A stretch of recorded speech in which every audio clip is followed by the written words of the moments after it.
On a webinar format, you will have no option to turn your camera or microphone on, but you can select the speakers you want to use here. You can open the chat by clicking here.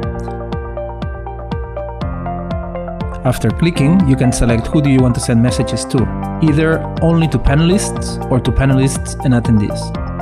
You can virtually raise your hand by pressing here. To lower it down, just press the same icon again. If you want to raise a question, you can use the Q&A, where you can write a question and choose whether you'd like to send the question publicly or privately. If you require simultaneous interpretation, you can find it on this icon, where you can select the language you want to hear the meeting interpreted into. While using the interpretation, press Mute Original Audio if you hear the floor language on the interpretation channel.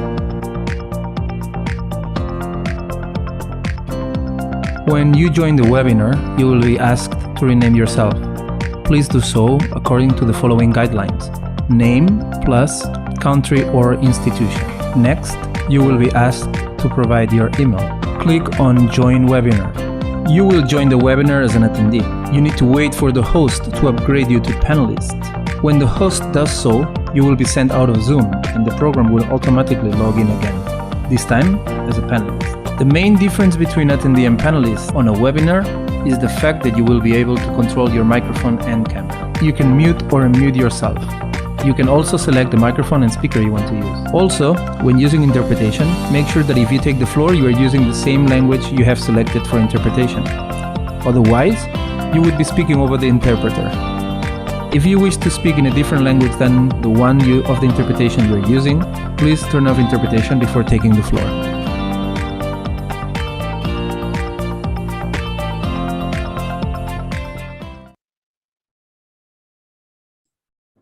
Good morning, everyone, and welcome to this second session of this. On a webinar format, you will have no option to turn your camera. Okay, I guess it was a technical mishap. So, good morning, everyone, and welcome to this second session of this training titled Integrating Knowledge Exchange in Higher Education in the specific case of Jordan. This is part of an initiative which is managed by the Union for the Mediterranean with the support by the German Development Cooperation and implemented, of course, by our partners at Paradigms. This is part of the initiative called Innovation and Employability Nexus in the Mediterranean, and we are pleased to have as our first pilot training the case of Jordan in order to understand more how we can connect all the three pillars of the helix, which are governments, academia, industry from one side, but also including civil society and environment, sustainable development. During the first session, as a recap, we had the opportunities of exploring, first of all, some best practices from Jordan, such as Jovital and the Amman Chamber of Commerce and the JOIP, in order to see how is Jordan trying to push forward this interconnection between careers from one side and students and researchers from the other. Today, we are going to go more into the relevant instruments that are needed in order to achieve this. We are going to present a best practice, which is Startup Europe Med at the regional level. And then we are going to discuss also from the Jordanian point of view of the ministries of academic accreditation agencies and the Chamber of Commerce, how you can see it in the case specific of Jordan. And finally, during the last part of this training, we are going to brainstorm together, to reflect together, have a small discussion from all participants, including the attendees, on possible ideas for concrete actions, for reflecting together on possible way forward. Before leaving the floor to our colleague Dr. Mahmoud Hussein, which has supported us from the Jordanian side for the higher councils of science and technology, just a piece of information that at the end of this training, you will receive a link with an evaluation form about this training, which you can fill. And by filling it, you can also enter your address, and you will be receiving a printed copy of the handbook we prepared last year on the Innovation and Employability Nexus in order to present to you some best practices at regional level. So without further ado, I will leave the floor now to Dr. Mahmoud Abu Said. Mahmoud, the floor is yours. Thank you, Giuseppe. Good morning, all, or good afternoon. Thank you for the introduction. I will switch to Arabic. شكرا جوزيفي.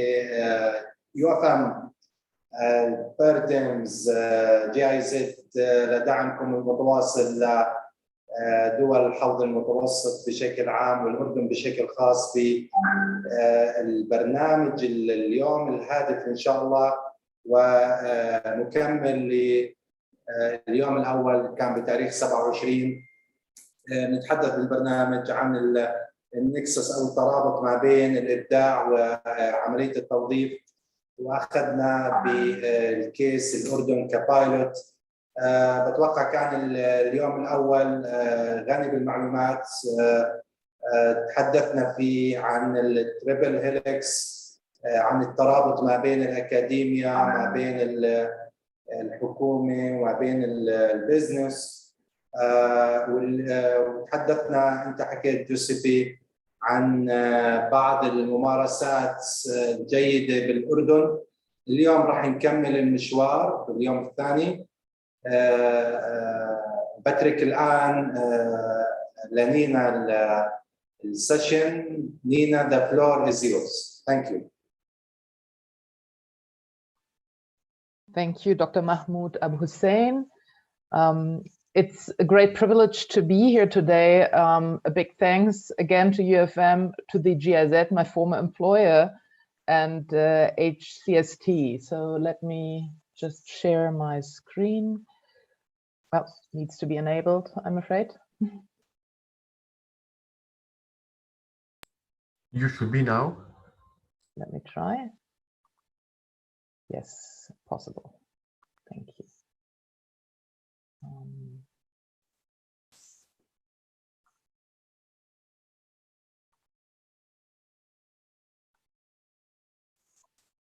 Okay, you can see it, right?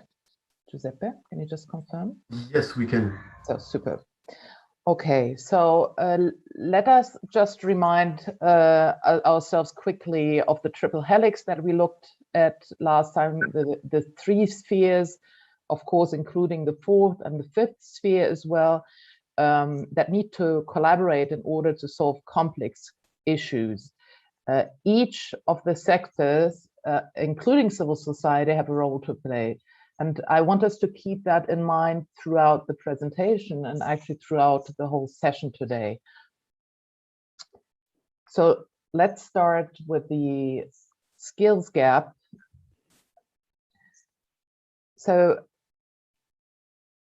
what does it refer to? So it refers to really between what employers want and the skills possessed by the graduates. And if we look, and often, of course, employers expect higher education institutions as those responsible for addressing the skills gap. But the issue is more complex, and there's no simple solutions. So again, here only if the different spheres work together, is there going to be any progress? Now, the big question is, of course, how do we get across to the other side without being eaten? Graduates need hard skills, and then they need soft skills or non-technical skills. There are different names for these skills, ranging from professional skills to key competencies to transferable skills, essential skills, life skills. ILO calls them core work skills for employability. So let's stick with that in this presentation here.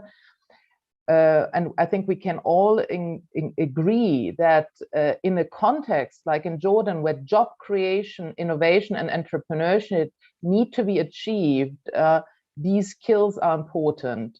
They are not complete. The list is much longer. I just picked out some that are particularly important here, such as creativity, innovation, critical thinking, problem solving, entrepreneurship. And it's important to understand that it's not by just adding on one module in the end of a master's program or within a PhD program about communication skills or about entrepreneurship that is going to do the job. These things need to happen throughout the training, throughout the program, I think of it always as a red thread that needs to happen throughout the 2 years or 3 years that or more years if you think the bachelor, masters, and the PhD. So as transversal themes. So if we, but then this of course means that we need to look inside the classroom. So what is happening inside the classroom?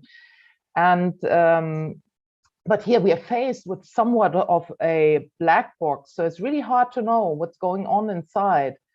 But that is where the magic actually happens. So it's important to acknowledge that in academia, the culture does not easily allow to impose things. There's a high degree of individual freedom. And a known social scientist, Carl Weick, who I admire a lot, actually coined the expression organized anarchy. He says that universities can be characterized as organized anarchies. And I do think there's something to that. There are only few countries actually that require university lecturers to get training in pedagogy. One of them is the Netherlands, one of the few actually. And there actually lecturers, university lecturers are required to renew their pedagogical skills every year. They have a point system. You have to do so many points every year. It's like for doctors or lawyers in some countries. So if we want to address the skills gap, we need to go inside the black box and look at the curriculum, look at pedagogy, stakeholder engagement, and quality assurance. And let me first go to the theme of pedagogy. So some of you might know Bloom's taxonomy. In a changing world, which demands creative thinkers and collaborative problem solvers who are innovative and entrepreneurial and create value for society, that means what we need to have people really at the top here. You see, create, evaluate, analyze. The tragedy of it is that, so these are different, sorry, I should go one step back. These are different levels of learning, really, and a hierarchical ordering of cognitive skills as linked to learning outcomes. So this is Bloom's taxonomy is one of the key concepts in pedagogy. But I think what is really interesting is that if we look at classroom instruction, and I just look back to my my own time, which is of course a long time back in the 1980s and 1990s. But I remember it was very much the one-way lecturers, the professor being the sole source of knowledge, and very much one-way lecturing. And it has changed some, but maybe it has not changed enough. And that means that basically the students, at the best, stay at the bottom of the pyramid. They remember, they understand, and they learn some applying. But if we want to really foster entrepreneurship and innovation and employability, they need to get up to analyze, evaluate, and create to be able to produce a new and original work. And how do we get students up there? And I think this is really part of the black box that I don't see discussed sufficiently. We talk a lot about what needs to be done, but not really about the why so much. So here you can see the, I'd say, the traditional approach of the teacher-centered learning. You see the teacher has got the knowledge, has got the experience, he or she feeds it to the class of students. This is typically what we see. What we say is we need to move towards a more active actor approach. So the students are not just recipients of the knowledge, but actually they need to co-create the knowledge with the teacher. That means that the teacher functions much more as a facilitator We need to think in a society in which we live today, where knowledge is available readily at the tips of our fingers, just by looking up whatever. And the older ones of us, we know that we would maybe go into the university libraries and there would maybe be 3 books on a subject, but that was the end of it. Today, we have Google Scholar. A lot of the research is openly available. The knowledge is at your fingertip, and the half-time of knowledge also changes very fast. So it's really much more about moving up that pyramid, knowing also how to, learning how to learn, and become an active participant rather than a passive, an active contributor rather than a passive participant, and have much more autonomy. And that also means that in some ways there's a lot less of a power distance between in the learner-teacher relationship. So to summarize, by moving more towards a student-centered learning approach, it's one of the elements to ensure that we push more students into the top of the pyramid, which I inverted, to the creation. And I think what's important here as well is to think that another point that is important is flipping the classroom. That's why the pyramid is flipped. Is traditionally you go to class, you get a lot of input, then you work on doing homework and work towards the exam. Whereas in the flipped classroom, you do a lot of work before you come into the classroom. You turn it upside down. That's why it's called flip. You do a lot of work before you come into the classroom, and then the class time, that is actually the most valuable time, is actually used to make sense, to co-create, to analyze, to evaluate. So we need to think of face-to-face time with lecturers as very valuable time. And it's important not to burn it for either just downloading knowledge that students can acquire by themselves. And sorry, I touched something. Not to burn that time for downloading knowledge to the students that they can acquire by themselves. And it's important to use that time to really get the students to the top of the pyramid. Now, it is also important to understand that, especially when we come to the master's level, students come often from different disciplines, or they have different levels of knowledge. So again, here, if you don't flip the classroom and ask students to do a lot of time before they come into the classroom, what happens? You actually, again, burn class time to get students to the same level. And then you start having quality issues. Because you don't have enough time.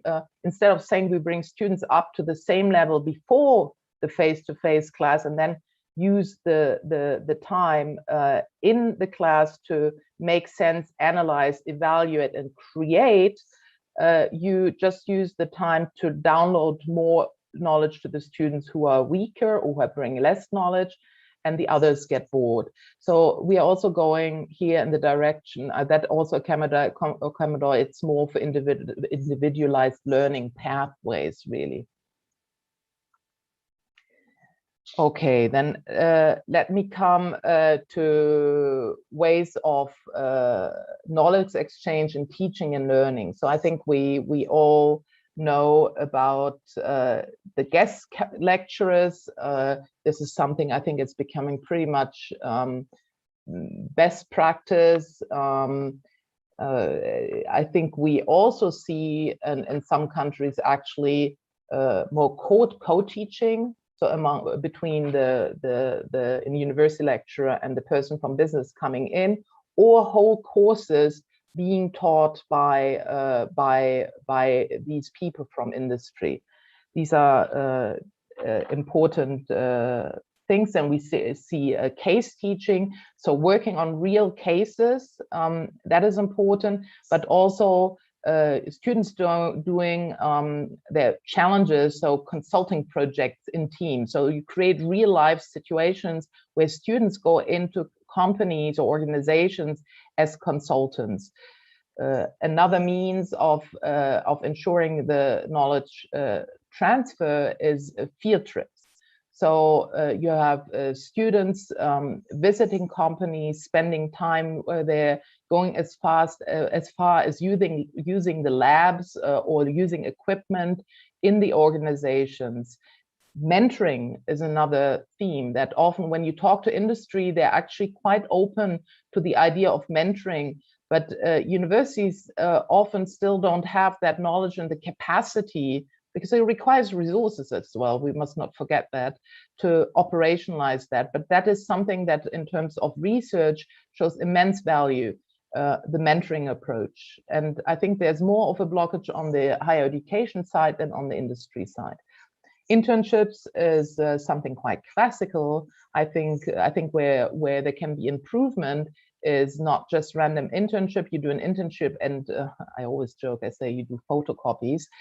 But to really have students work on a specific project and to move towards what we discussed last time, towards institutionalizing relationships and having more strategic relationships where, for instance, companies and universities agree as have a master agreement where several of these things are integrated into the master agreement instead of negotiating that by case to case, which is rather inefficient.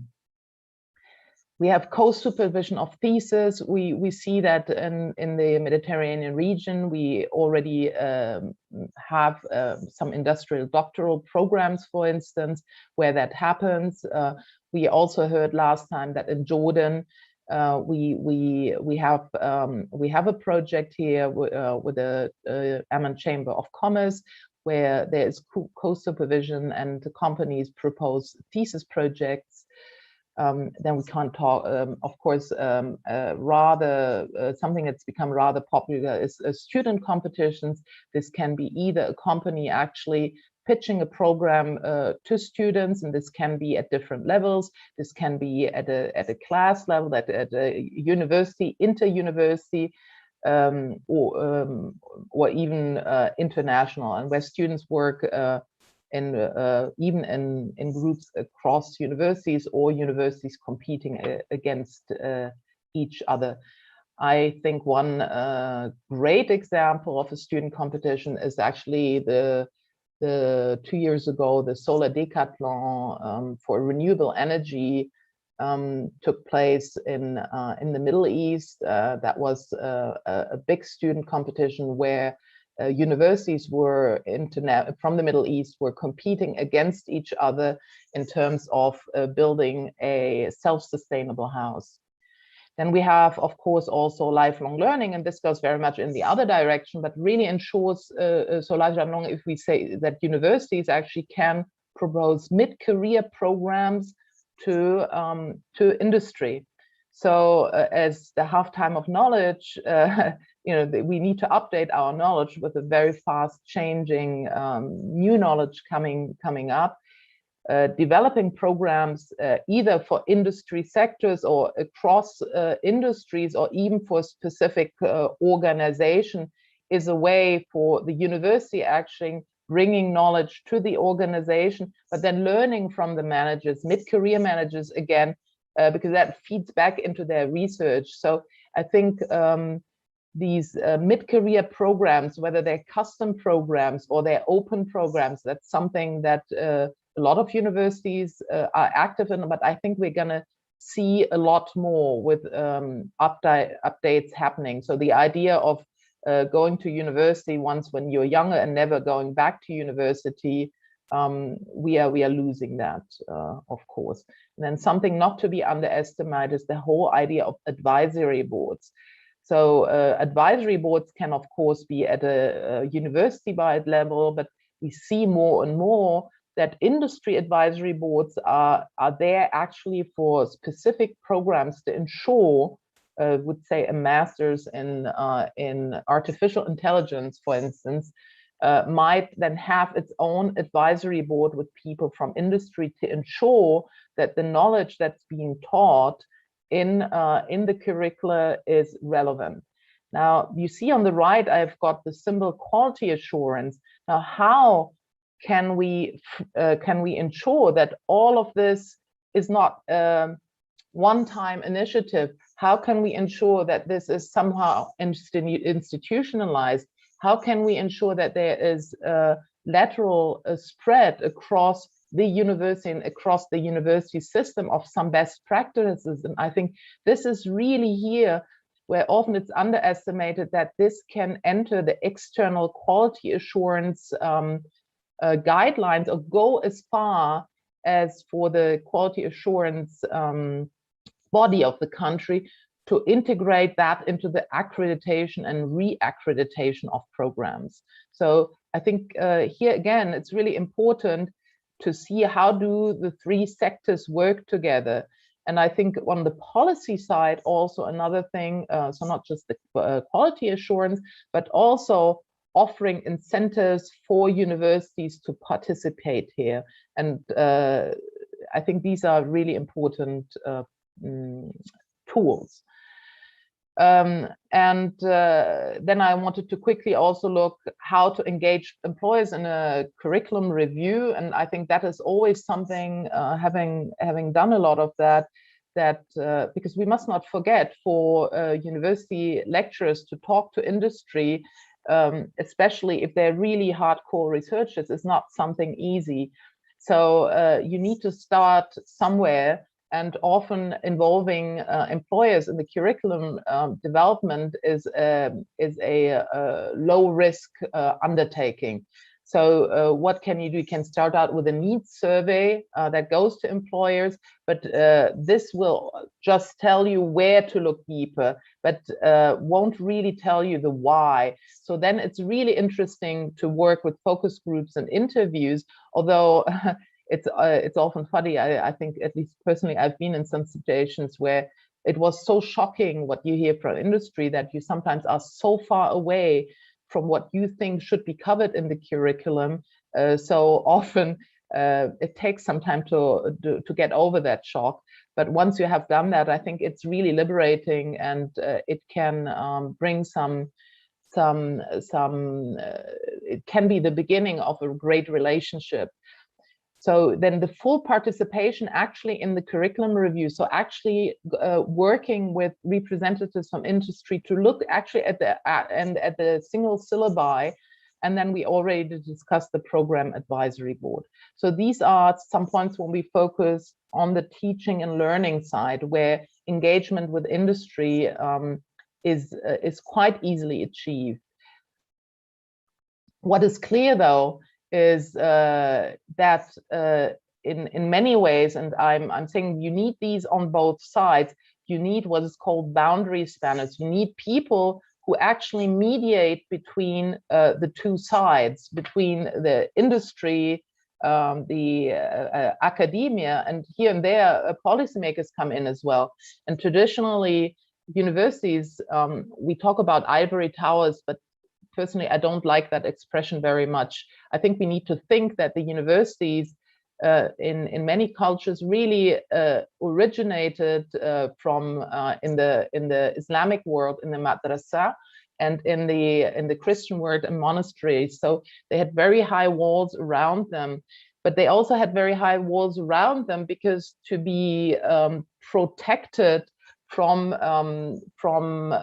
changes of regimes, to ensure intellectual freedom, etc. So we must not forget that universities in many ways are the oldest surviving organizations. If we could look at the corporate world, I don't think we know many corporate organizations that are older than 100 years. So these high walls have been very beneficial for universities. But now, as the social contract is changing, and with massification, so more and more students, and the role of universities changing, these walls are becoming permeable. there needs to be more information that goes in and out, and there needs to be more relationships with the region, with industry, with policymakers. But research shows that in many cases, universities still have the top leadership that will interact with the outside world, but there isn't so many figures inside the university that are legitimized to actually do that interaction. And so these people are called boundary spanners. The other thing is that these people, on each in the sectors, they need what is called ambidexterity, two right hands. So they need to understand the logic of academia, but they need to understand also the logic of industry, the same thing on the industry side. So it's actually rather beneficial to have people who've worked in both sectors, or even better in the three sectors. Incentives need to be in place. Dr. Mahmoud managed last time the question of incentives for faculty, if it's just about publishing and not if these collaborations that are created are not considered in the promotion of academics, for instance, that is going to be difficult in the long term. And last but not least, the importance of institutionalization and a strategic approach in institutionalization in order to lock in that change, and not things not being linked to single people, that when these people leave, everything, or the project ends, everything moves back to square one. Thank you so much. Thank you, Nina. This has been quite an excursus in spanning from very different points. I appreciated the way in which you said also some concrete suggestions when there is the topic about what can university do for starting to talk about this different world, which is business. Start a survey, start a meeting, start a way, to talk together. So this was very much interesting.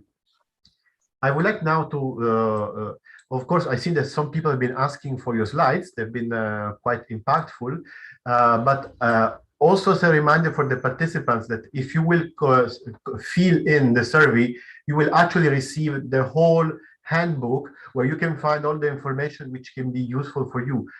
So this is a reminder also to do it. And also a small reminder that you can actually change language from Arabic to English if you want to the interpretation button. Now let's move to the next speaker. Here we have with the pleasure of having with us Fabrizio Porrino, who is from the startup Europe Med, which is an online platform which has exactly the scope of connecting stakeholders from different worlds. So this might come very much handy when discussing how to connect universities with business, with accelerators, with startups. And we thought it would be a very good idea of presenting also this project for learning some best practices, and also to see how it is possible to use the triple helix, the quintuple helix also in the context of digital tools. As a last piece of information, we are very much pleased to say the startup Europe Med is a UFM labeled project. So this year, the Union for the Mediterranean, the 42 countries have recognized the project of being of particular value. So Fabrizio, the floor is yours. So, thank you very much, Giuseppe, and thanks to UFM and the Jordan Ministry for inviting me here. I will share my screen, hoping that it is enabled. I have prepared a presentation. Perfect. The presentation about SAMED, as we like to call it. SAMED stands for Startup Europe Mediterranean, but then it has evolved along its journey, and now it has become a full-blown Euro-Mediterranean innovation platform. The slide show is 17 slides. I will not go through all of them because I'd like to show you the platform, but of course the material will be made available to all the people that will fill out the survey. As you can see, SAMED is powered by Facility Live, which is the company I work for, in collaboration with the European Commission. Recently has been awarded the label of the Union for the Mediterranean. And we can pride ourselves of a very interesting mentioning inside the European Parliament resolution, which I will show you later. Let's start. It doesn't work. Wait a second. Okay.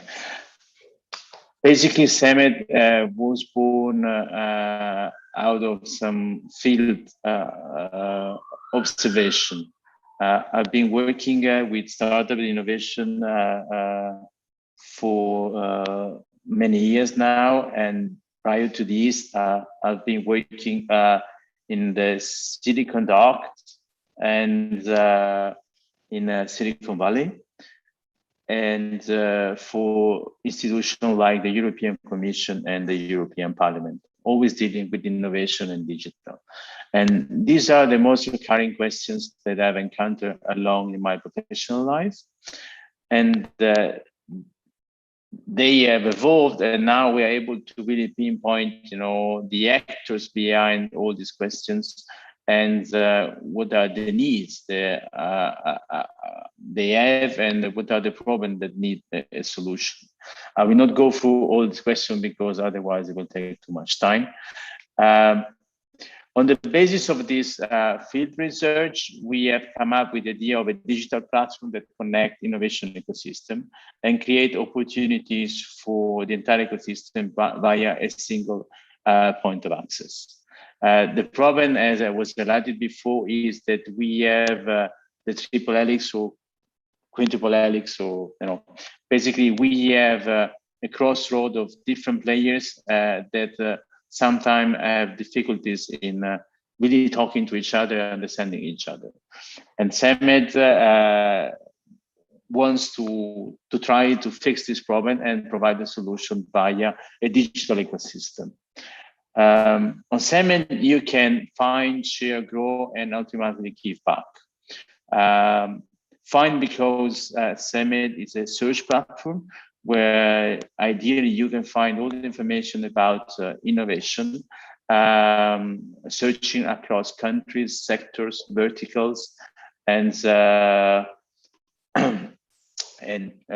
news, knowledge sources, and so on. It's also a platform where people can be empowered and share the knowledge, the opportunities, and their network, but also where innovators can grow via initiatives, they can grow the business, and they can grow with the ecosystem. And give back is important because in the startup world, there is this movement of founders, successful one, that actually usually are immigrants, that they go back and invest in their own country of origin, or at least if not the whole country, in the ecosystem that has allowed them, to become, fulfilled in their life, and often also a very wealthy individual. On Samet, you have many functionalities. So you have a discovery search, you can map, you can identify potential partners beyond your geographical proximity and across the disciplines and sectors. You can build your knowledge via many sources of information, and you can promote yourself and your activity beyond your local ecosystem and beyond, your national boundaries. Samet aims to be a self-sustaining digital ecosystem. It means that we are not a project funded by the European Union. We didn't start it via this track. It's a new way of public-private partnership, whereby we have gone to the Commission and propose an idea and pitch it, and then started to do it and to bootstrap the idea without waiting for the process of EU funding, which sometimes can be very long and can create some problem in terms of administrative burden. So we wanted to do something very lean, as usually startups do when they launch their own venture. To make the ecosystems self-sustaining, we have identified 6 class of actors, which we call explorer, pathfinder, trailblazer, pioneer, visionary, and builders, which all play a role and in the ecosystem.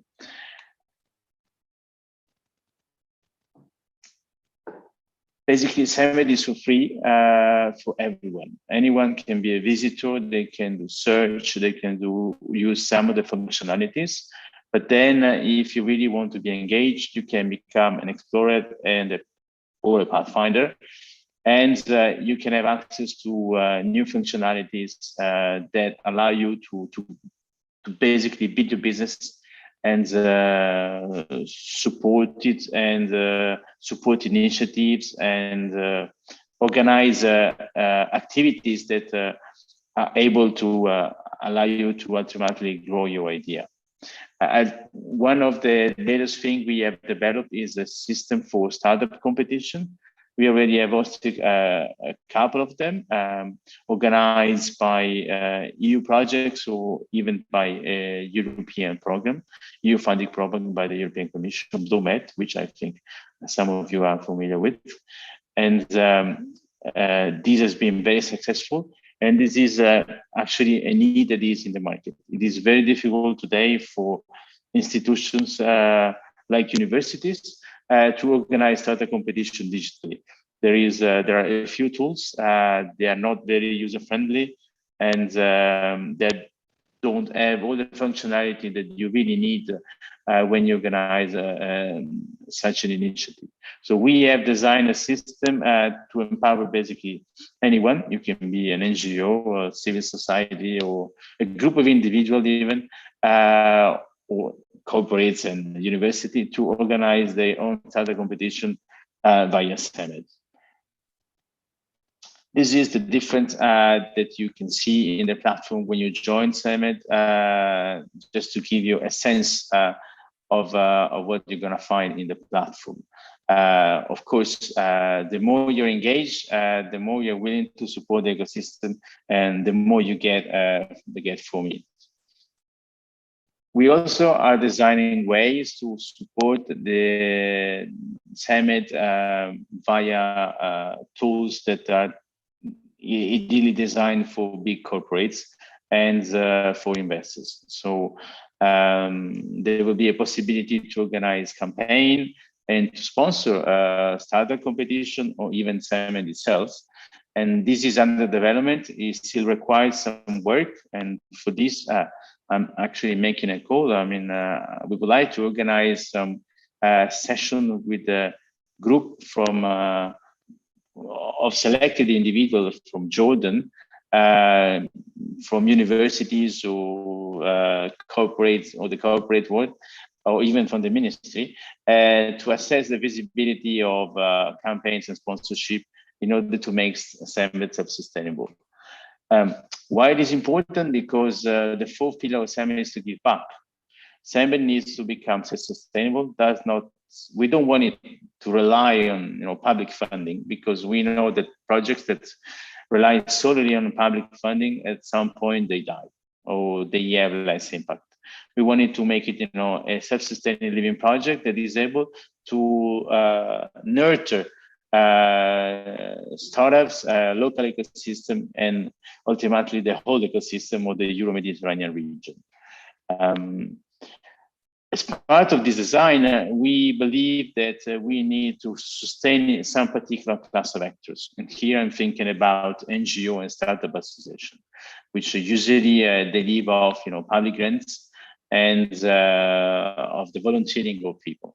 Ecosystem builders, they play a vital role to connect people, in particular the young innovators and students.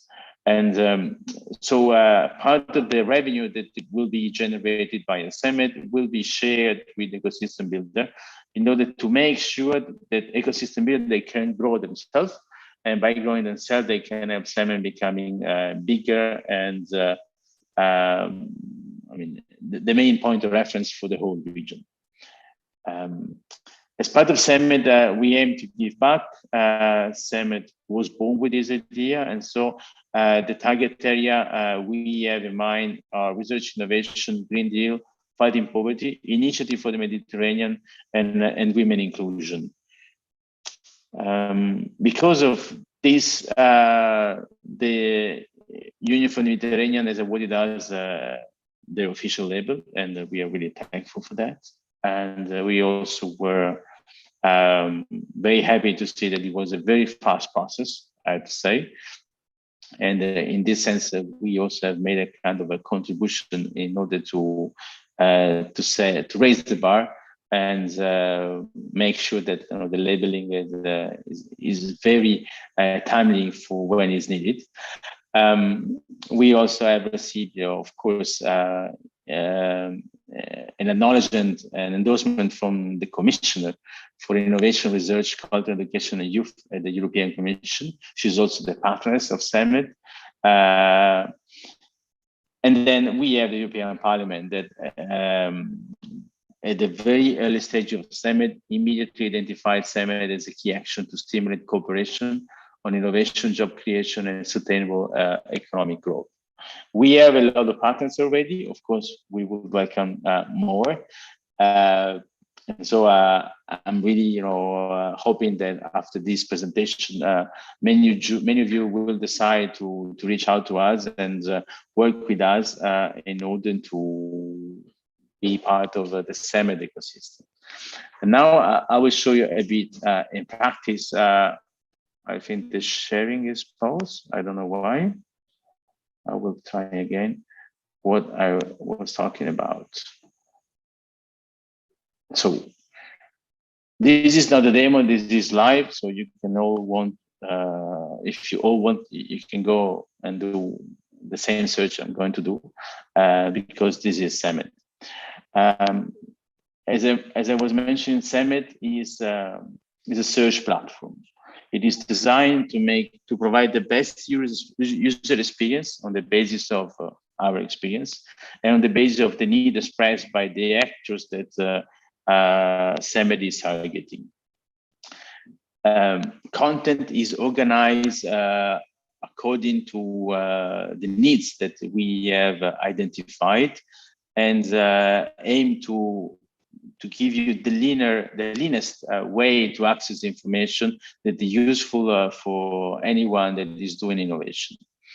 As you can see, you can use the search bar to do a search, which I will do afterwards, or you can search by object. By clicking on one of the objects, you will unleash a search that will provide the information that you're requesting.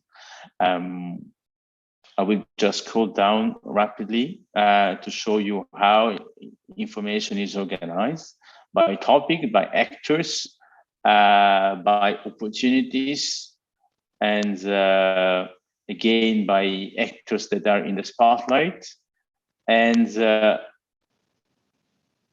by news and ecosystem highlights. Now, I'll do a search. We are in Jordan, so to show you how Summit performs. With this simple search, I have just described the innovation ecosystem of Jordan today, according to the information that are available to us. As you can see, we have identified already 65 startups. We have some investors, accelerators and incubators, corporates, research centers, academia, SME, and some EU projects that are working with Jordan. One of the functionality of Summit is to allow you to— Ezio, 1 minute, please.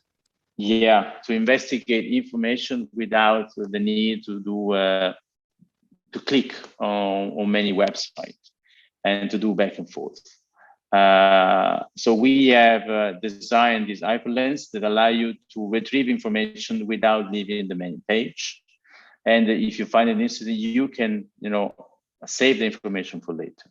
You can refine your search by typing more, and you can see that you can drill down with your search and really target some class of information that you're looking for.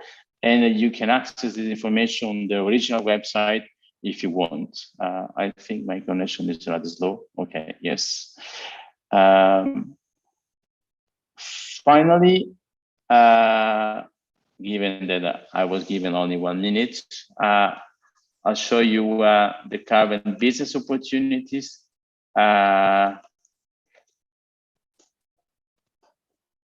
We have at the moment.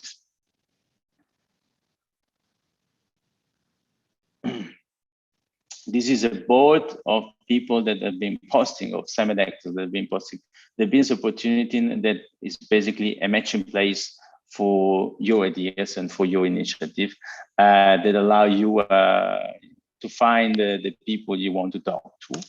And even here, if you want, you can drill down and refine your search in order to access the content that you're really looking for, just in a span of a click. And we are now going to develop new functionalities on the basis of the focus group that we would like to launch via UFM. And the idea is to develop ways to ease even more the connection among people. Now you have a very good platform for accessing information, to find the right information. The next step for us, it will be to really provide a digital space that becomes an innovation collider, where you can really interact with the people that you have found and with the knowledge that you have found and you've gathered to launch your own initiative. Pretty much in line with what Nina was explaining before. I think that I stop here, and if there are further questions, I'm happy to take them. Thank you, Fabrizio. Thank you very much. So during this first phase, we have seen 2 different parts which are very much connected. The first one is improving the teaching instruments and learning and see how to connect by talking with the private sector. And now we have seen how we can do it digitally, basically how we can create an ecosystem where stakeholders from across the countries, but also across the region, can get in touch with each other for trying to foster new economic opportunities. Also, it's interesting that you mentioned BlueMed, because we have here the co-chair of the BlueMed group, which is, of course, Dr. Mahmoud Abu Hussein. And so we know it very well, this initiative, and UFM has been contributing for quite some time to it. Now we are a bit behind schedule, but it's still within a manageable time frame. So thanks again for the intervention, Nina and Fabrizio. Now let's move to the second part of today's meeting. Of course, if anybody wants to reach out to the chat box to the participants, feel free to do so. For the second part, I'm now going to leave the floor to Mahmoud, who's going to introduce the Jordanian counterparts and how do they interact with topics such as policies, employability, and the connection with the industry. So, Mahmoud, the floor is yours. Thank you, Giuseppe. Again, I will switch to Arabic. Allow me. شكرا جوزيبي نينا شكرا سمت هي مبادرة رائعة وأنا على اطلاع عليها من البداية وكثير حضرنا لهم فعاليات. بتمنى إنه بالدسكشن إن شاء الله اللي بيصير بنهاية البروجرام اليوم بدنا نتحدث عن بعض الأمور والتشبيك والتعاون. الآن اسمحوا لي أتحدث عن بالنيابة نحط برزنتيشن حسن بسمح بالنيابة عن دكتور نبيل شواقفة. بعتذر دكتور نبيل صار عنده ظرف، أنا بتحدث بالنيابة عنه عن الوضع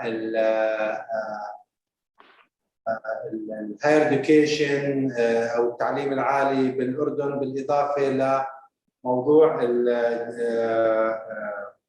الرقمنة أو الديجيتاليزيشن بالأردن. بالبداية بدي أشير لدراسة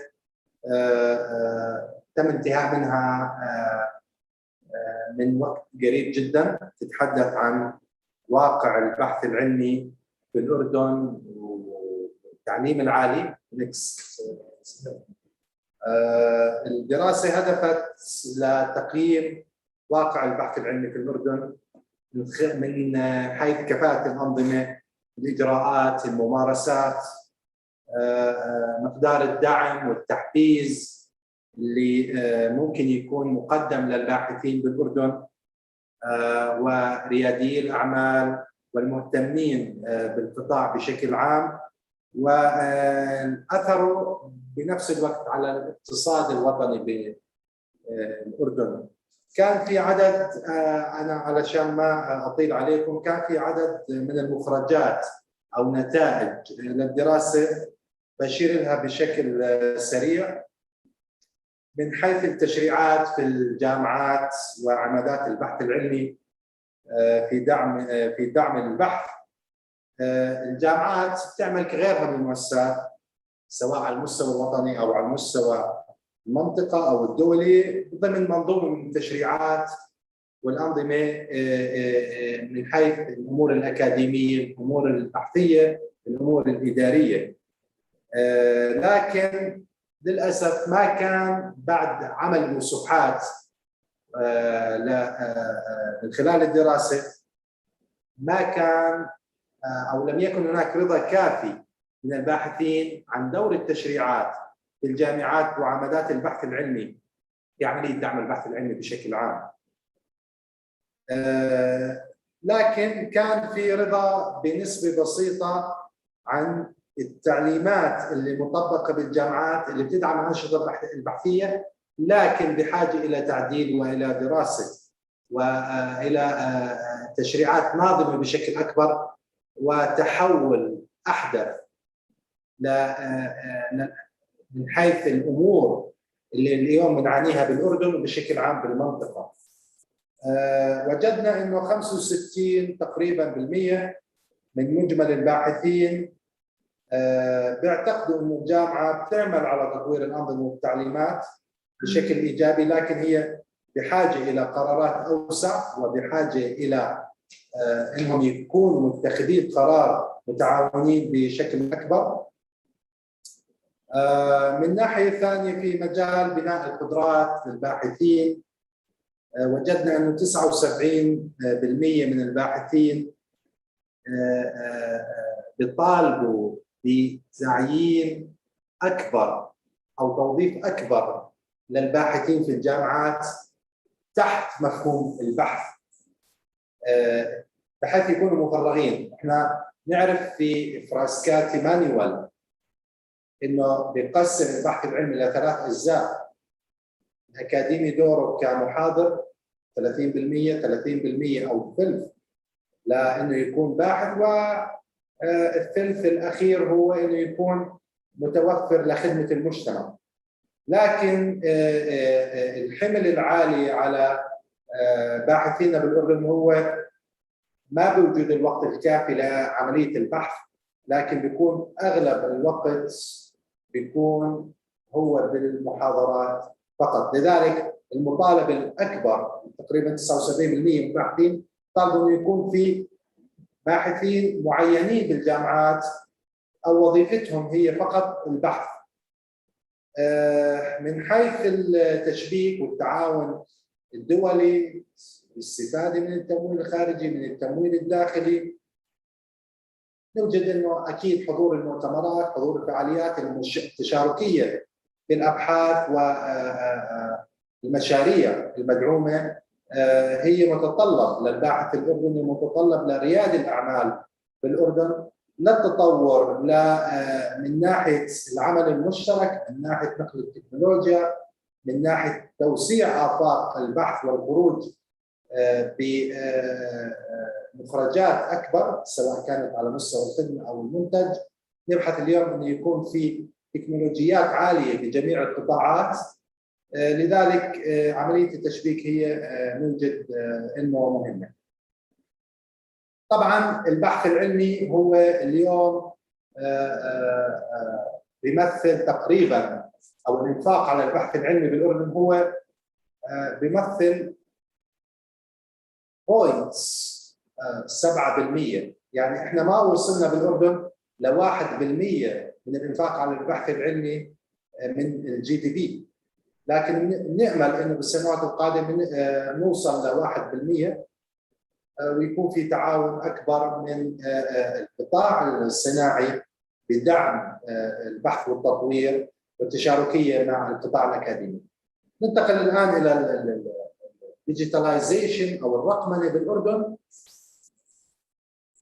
للاسف احنا بدانا بالاردن بوقت متاخر قليلا ديجيتاليزيشن من ناحيه التعليم، من ناحيه القطاعات الاخرى، اللي خلى عمل تفعيل للعمليه اكثر هي التاثر بالاردن كما دول العالم الاخرى بكوفيد 19. صار في انشاء لمنصات، كان في مبادره انطلقت من بالتعاون ما بين المجلس الاعلى للعلوم والتكنولوجيا وما بين وزاره التعليم العالي والبحث العلمي لانشاء منصه اسمها علم نفسك Teach Yourself. هي تجمع ما بين المنصات مساعدة للطالب وللمحاضرين لتحميل المواد عليها، متابعة الدراسة. نعرف انه تم الحظر وتم توقيف الطلبة عن الدوام بالجامعات، احتاجوا الى وجود منصات لمتابعة دراستهم الكترونيا. اخذنا المبادرة وبدأنا بإنشاء المنصات التعليمية استجابة للأثر اللي كان من خلال كوفيد 19. التعامل اليوم لموضوع الديجيتاليزيشن بالأردن بدأ أيضا بإنشاء منصات أخرى سواء على المستوى التعليمي أو غير التعليمي بتجمع الجهود. حدثنا باليوم الأول بتاريخ 27 من هذا البرنامج عن جوي كمنصة مفتوحة للإبداع في الأردن. بنحاول إنه تكون هي مشابهة جدا لعمل سند من ناحية إنه تكون عندنا نقطة اتصال واحدة للباحثين، لكل الستيك هولدرز أو كل أصحاب المصلحة تجمعهم من حيث الباحثين، رياديين الأعمال، القطاع الخاص، القطاع الحكومي. تكون هي منصة موجودة لتوفير المعلومات الكافية، تحليلها، اتخاذ القرار من خلالها ممكن، لكن هي بتسهل الأمور واتجاهات الأردن ناحية الرقمنة أو الديجيتاليزيشن. تم بالأردن أيضا تحويل مسمى وزارة الاتصالات تقريبا من سنتين، تم تسميتها وزارة الاقتصاد الرقمي وريادة الأعمال بهدف التحول الإلكتروني والتحول الرقمي بالأردن. اليوم الوزارة بتساهم في تحويل الكثير من المعاملات، التشريعات، القوانين، الأمور المنظمة للحياة بشكل عام بكل القطاعات، سواء بالقطاع الحكومي، بالقطاع الخاص، بالقطاع التعليمي. اليوم نتحدث عن إنشاء منصة جديدة من خلال وزارة الاقتصاد، راح يكون من خلالها كل البيانات، سواء كانت من خلال اتفاقيات ما بين المؤسسات على المستوى الوطني أو على المستوى الدولي، إنه تكون من خلال هاي المنصة تكون شاملة، الجميع قادر على الاطلاع عليها وله مدخل عليها، تسهل عملية العمل، آلية العمل، أيضا الدخول الرقمي للنواحي التشريعية. اليوم نتحدث عن اليوم أمور مختلفة من الحياة اللي كان سببها نعم كوفيد، لكن اليوم نتحدث عن الذكاء الاصطناعي، نتحدث عن الأمن السيبراني، بحاجة وجود أمور ناظمة كبيرة للتحول الرقمي بالأردن ودول المنطقة. لذلك بدأنا بإنشاء منصات، بدأنا بأخذ بعين الاعتبار من خلال سواء المجلس أو المؤسسات الأخرى كلها موضوع التحول الرقمي. بدأنا بمبادرات كانت أهمها بتهدف للنظام التعليمي بالبداية لمواكبة الطلاب أمورهم التعليمية، نعم، لكن اليوم نتقدم بهذا الموضوع وبدنا ننشئ منظومة كاملة تكون هي موجودة ولها اكسس للجميع، لجميع المؤسسات وجميع القطاعات مثل ما حكينا. فنأمل انه يكون الاردن يواكب هذا التقدم اللي بيصير على دول المنطقه وبالعالم. نأمل انه يكون بالنهايه الاثر كله بيتحدث عن الموضوع او البروجرام اللي نتحدث عنه اليوم، اللي هي النكسس او الربط ما بين الابداع الرقمي بالذات وما بين الامور التوظيفيه، التخفيف من البطاله، الامور التعليميه، التقدم فيها، ايجاد مخرج تعليمي من الجامعات على مستوى السوق الحديثه، مؤهل لوظائف حديثه، لرياده اعمال، لانشاء شركات جديده يستوعبها الاردن مع موارده المحدوده. اللي ممكن احنا اليوم نتاجر فيه هو الموارد البشريه لقله الموارد الاخرى الاقتصاديه اللي عندنا. لذلك نأمل انه يكون التحول الرقمي على قدر المستوى بالاردن كما في الدول المنطقه الاخرى.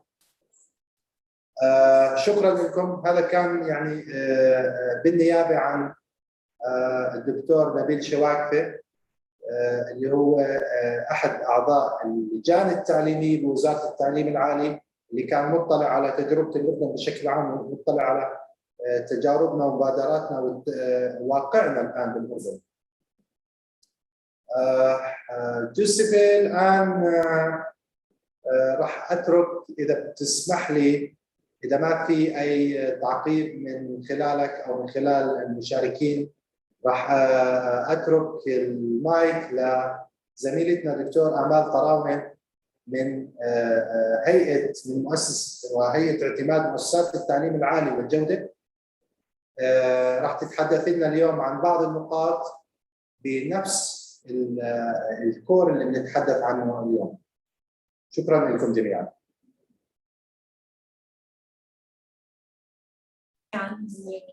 اسمحوا لي أن أتحدث باللغة العربية وأشكر كافة الزملاء على المعلومات القيمة والجوهرية التي أبسطتني حقيقة، لأن نحن كما تعلمون هيئة اعتماد مؤسسات التعليم العالي وضمان جودتها، نحن جهة رقابية وشريك أساسي مع وزارة التعليم العالي العلمي. Sorry, if I may I kindly ask you to raise your voice because the volume is a bit low. Thank you.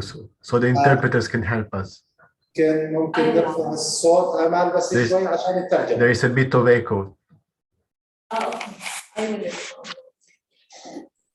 I will start now. بداية بشكر كافة الزملاء اللي تحدثوا اليوم بهذه المعلومات القيمة والجوهرية، والتي تعتبر من صميم عملنا كهيئة اعتماد. فنحن نراقب مدى التزام هذه المؤسسات بتطبيق الأنظمة والقوانين والإجراءات، ونحن شريك أساسي مع وزارة التعليم العالي والبحث العلمي وكافة مؤسسات التعليم العالي الأردنية.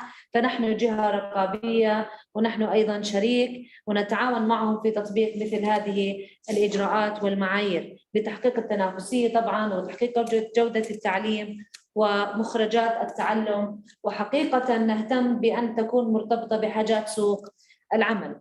بالنسبة لنشر ثقافة الإبداع والابتكار، اعذروني إذا كان العرض التقديمي باللغة العربية، وسأقوم بإعداده باللغة الإنجليزية وإرساله لكم جميعاً. إن ما تقوم به هيئة اعتماد مؤسسات التعليم العالي بالنسبة لنشر ثقافة الإبداع والابتكار، ونحن حريصين جداً على مثل هذا الموضوع، ولكن بصراحة وبكل شفافية نحن كهيئة اعتماد وجهة رقابية نواجه صعوبة كبيرة في نشر ثقافة الإبداع والابتكار كبدايات، ولكن وهذا يبرر أنه تعودت هذه المؤسسات على الروتين والتعليم التقليدي كما أشارت الدكتورة نينا مشكورة، ولكن بذلنا جهود كبيرة لتبني الإبداع والابتكار والأعمال الريادية وتحفيز الطلبة من خلال الجامعات وتعليماتنا وإجراءاتنا وسياساتنا معنوياً ومادياً بمشاركاتهم بالأبحاث والمشاريع البحثية والأعمال الريادية من خلال زياراتنا لهذه المؤسسات والعمليات الرئيسية التي تقوم بها هيئة الاعتماد. كما أحب أن أشير بداية أننا نقوم بعملية تقييم ل3 سنوات لهذه المؤسسات حتى نتحقق ونتأكد من النتائج أنها تقوم بعمل نمط إيجابي وليس سلبي بالنسبة ل الخطط التحسينية والنتائج والتوصيات، وهل يقوم بمعالجة مجالات التحسين التي نقوم بإرسالها من قبل لجان متخصصة من لجان الخبراء من كافة مؤسسات التعليم العالي، ونتأكد هل قاموا بتبني الأعمال الريادية الخاصة بالطلبة. إن ربط الإبداع في سوق العمل واحتياجاتهم من الضرورات الملحة لمواكبة المستجدات وتطوير وتحسين جودة التعليم والمخرجات. وكما أشرت إليكم في السلايد الأول عن أهداف التي تقوم بها هيئة الاعتماد. بالنسبة للعمليات الرئيسية الخاصة بعمل الهيئة وهي مهمة جدا، والتي تشير إلى أننا كمنظومة متكاملة لعمل الهيئة نقوم بخطوات متسلسلة تصل إلى جودة التعليم والتميز والابتكار والإبداع. فإحنا نحقق الاعتماد الأولي الكمي، ولكن لا يمكن للمؤسسة أن تصل إلى الاعتماد النهائي ويتم قبوله من قبل مجلس هيئة الاعتماد إلا إذا طبقت المؤشرات الخاصة في معايير الاعتماد النهائي النوعي، والذي يتضمن مجموعة من المؤشرات عن الإبداع والابتكار والأعمال الريادية. أيضاً تطبيق معايير التعليم المدمج والتعلم الإلكتروني، وهو في جائحة كورونا واجهنا صعوبات كما تعلمون، ولكن الطلبة راقبنا وذهبنا إلى الجامعات وقمنا بمقابلة الطلبة ووجدنا أنهم أبدعوا بالنسبة للتجربة التي مروا بها. أيضاً معايير التخصصات التطبيقية والتقنية قمنا بربطها بحاجات سوق العمل، ومن الجميل هنا بهذه المعايير أن الطالب يكون جاهز لسوق العمل من ناحية تطبيقية ومن ناحية عملية. قمنا بتشكيل مؤخراً لجنة وطنية لتحديد وتطوير معايير ضمان الجودة التي نقوم بتطبيقها، والذي فيها الكثير من المؤشرات التي تطبق الإبداع والأعمال الريادية.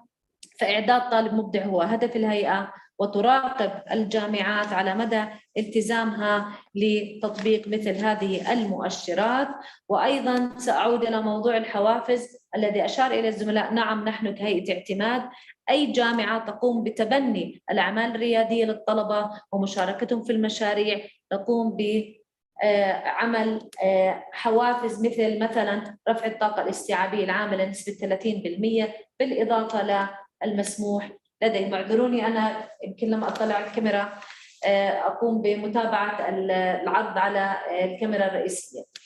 بالنسبة للمجالات المعرفية، التخصصات المستحدثة التي نقوم باستحداثها والتي ترسلها لنا وزارة التعليم العالي والبحث العلمي نقوم بدراستها كهيئة اعتماد، ونكون مهتمين جدا بأن تكون مرتبطة بالخطة الدراسية وبعنوان البرنامج سواء البكالوريوس أو الدبلوم أو الماجستير والدكتوراه.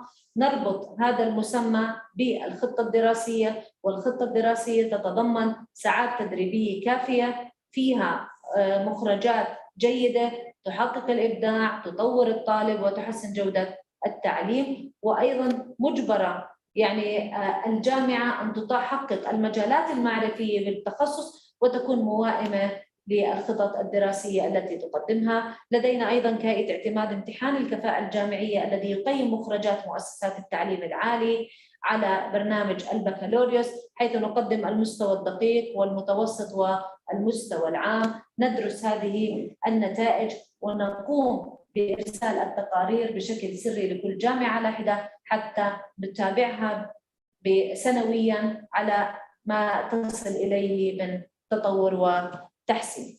بالنسبة للتصنيف الأردني للجامعات والتصنيف الأردني للبرامج أيضاً يوجد لدينا معايير ويوجد فيها إبداع وابتكار، وإحنا لا نقتصر النشاط على أعضاء التدريس، ودائماً نركز عند زيارتنا للجامعات أن نقوم بحضور المحاضرات وتطوير أساليب التدريس لدى أعضاء التدريس، يعني نبتعد عن الروتين، نبتعد عن التقليد. ووجدنا أثناء زياراتنا مجموعة من الأمور في بعض الآليات المتبعة لدينا من قبل الخبراء المختصين.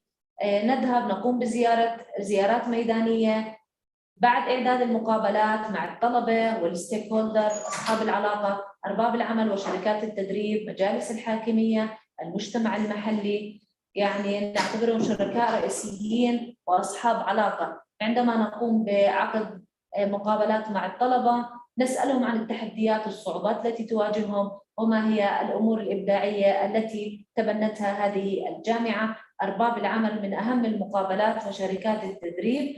أرباب العمل أيضاً يعني هناك هدف رئيسي هو تواصل الجامعة مع كافة قطاعات المجتمع المحلي. وأيضاً أريد أن أشير أن نحن كهيئة اعتماد نجتمع بكافة النقابات وأصحاب العلاقة ونرى ما هو يعني القيمة المضافة للطلبة اللي بحاجة إليها سواء في الكليات العلمية أو الكليات الإنسانية. أرباب العمل بيتم مقابلتهم في الجامعة ويتم الاستفسار من خلالهم عن مدى تواصل الجامعة ومدى اهتمامه في مخرجات الخريجين لكل مؤسسة تعليمية موجودة. ووجدنا بعض الجامعات بصراحة متميزة بهذه الناحية، تقوم بإرسال الاستبيانات وعقد الاجتماعات الدورية المنظمة والممنهجة، تصدر نتائج، ووجدنا خطط تحسينية ووجدنا إبداع. وكان أغلب أرباب العمل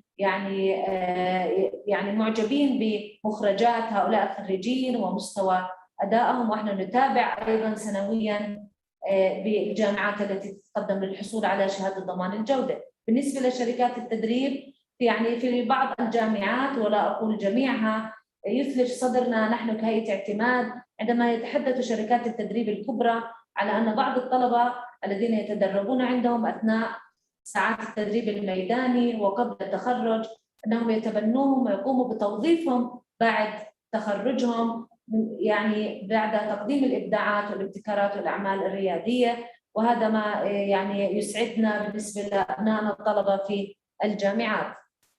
المجتمع المحلي ومجالس الحاكمية ومدى دور الطالب في مشاركة مجالس الحاكمية ومجلس القسم بالنسبة للخطط الدراسية. فوجدنا يعني الطلاب لديهم وعي كبير في موضوع الإبداع والابتكار، ووجدنا جامعات تبنت مثل هذه الأعمال.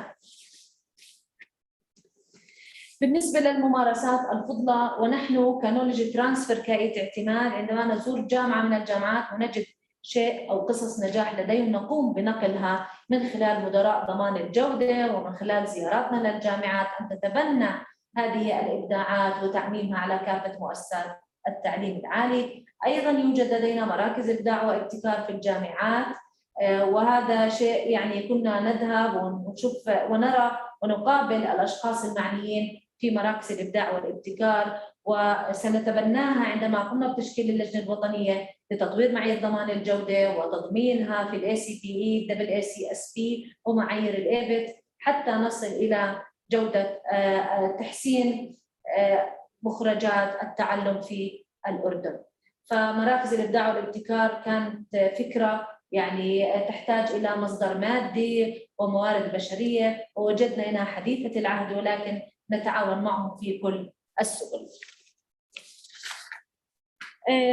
يعني وجدت أن يعني بين أيديكم توزيع التخصصات في مؤسسات التعليم العالي الأردنية في الجامعات الرسمية والخاصة وذات الطبيعة الخاصة والكليات الجامعية. هذه دراسات نقوم بها نحن سنوياً أو فصلياً حتى نحصر عدد البرامج الموجودة لدينا. لماذا نحصرها؟ حتى نقوم بدراسات على التخصصات الراكدة والمشبعة، التخصصات اللي بحاجة لها سوق العمل، التخصصات التي يتم تجميدها من قبل الجامعات، وما مجموع برنامج التخصصات الموجودة في برنامج البكالوريوس لكافة الجامعات هو 986 تخصص، بينما في الدبلوم العالي 20 تخصص والماجستير 491 تخصص وبرنامج الدكتوراه 81 تخصص، بما مجموع 1578 تخصص. هاي التخصصات نقوم بدراستها على نعكس بها على أبرز التخصصات المستحدثة لدينا. حالياً تم تقديم 93 تخصص مستحدث من قبل وزارة التعليم العالي، وهذه الإجراءات الروتينية لدينا.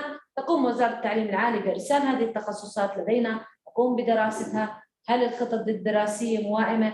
هل يوجد مؤشرات؟ هل يوجد مواد تؤدي إلى الإبداع والابتكار؟ هل هذه التخصصات ملائمة لسوق العمل؟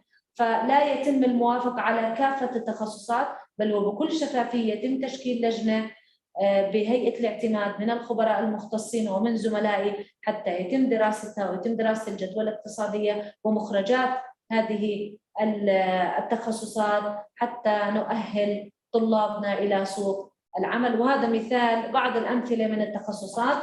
حالياً الجامعات تقدمت ب 93 تخصص، وتم حالياً دراسة 22 تخصص واعتمادهم لسوق العمل وأهميتهم في الجامعات. وكما تعلمون نحن لدينا جامعات في كافة الأطراف، فما يهمنا الطالب اللي يدرس في الجنوب أو في الشمال تكون هذه التخصصات بين أيديهم لحاجة سوق العمل.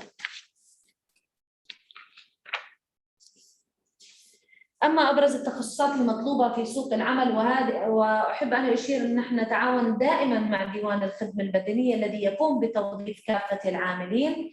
هذه التخصصات هي المطلوبة على مستوى المملكة. نحن نتعاون مع ديوان الخدمة المدنية، يتم تشكيل لجنة عليا مع رئيس الهيئة، عضو رئيس الهيئة وديوان الخدمة المدنية، نقوم بدراسة التخصصات، نتعاون دائما. وجدنا بهذه السنة التخصصات المطلوبة على المستوى المملكة بعض التخصصات الهندسية، نحن يعني موجودة للإناث والذكور، التخصصات الأخرى والطبية، وأيضا ملاحظات بالنسبة للبرنامج البكالوريوس والدبلوم أمامكم. إن شاء الله سأقوم بترجمتها اللغة الإنجليزية بالسرعة الممكنة. أما بالنسبة لترتيب العائلات حسب واقع الشغل، فنحن قمنا بهذه الدراسة وتوظيف الخريجين، ووجدنا أن المركز الأول في توظيف الخريجين هو تخصص العلوم الهندسية، وبعدها تكون هاي مستويات العلوم الطبية والعلوم الإدارية وتكنولوجيا المعلومات. ولكن هذه الدراسة التي قامت بها هيئة اعتماد مؤسسات التعليم العالي تشمل القطاعين العام والخاص، بينما الدراسة التي أشرت قبل بها هي تشمل فقط القطاع العام لديوان الخدمة المدنية على العاملين فقط فيها. ولكن احنا كنا حريصين أن ندمج القطاع العام مع القطاع الخاص، ونستقطب خبراء من القطاع الخاص من القطاعات الصحية والهندسية والإنسانية حتى نخرج بمخرج كامل ومنظومة كاملة ونظام كامل لتحسين جودة التعليم. أما أبرز التخصصات المشبعة على مستوى المملكة والتي نكون بها حريصين على رفض أي تخصص مستحدث من أي جامعة تقوم بتقديم طلب لوزارة التعليم العالي على رفض هذه التخصصات وتكرارها في الجامعات، وهي بين أيديكم هاي القوائم. ولكن بالنسبة لآليات التقييم وما كنت سأتحدث به بعد أن أعرض هذه التخصصات المشبعة، أيضا الأولى على مستوى الذكور والثانية على مستوى الإناث. أما التخصصات الراكدة الموجودة لدينا وفيها أعداد كبيرة من الطلبة الراكدة على مستوى الإناث والذكور، هذه التخصصات الراكدة يعني التي تؤدي إلى البطالة وتؤدي إلى أثر على المجتمع، أثر كبير على المجتمع. بالنسبة لما تحدث به الزملاء لدي تعليقين ولن أطيل عليكم، إنما تم بعرض المقترحات كافة التي تقدموا بها الزملاء، هي مقترحات قيمة وإحنا نتابعها، ولا يعني نحاول أن لا يكون هناك فجوة بين سوق العمل وما بين ما تقدمه المؤسسات التعليمية من تخصصات وبرامج وخطط دراسية.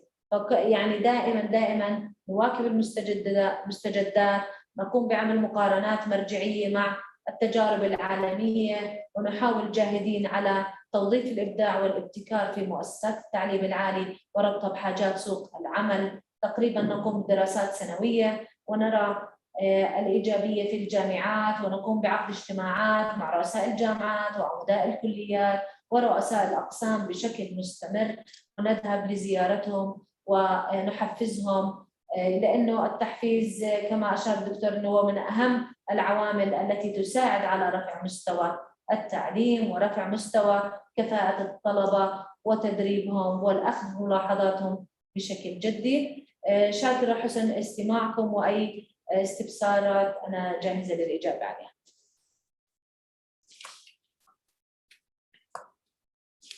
شكرا جزيلا.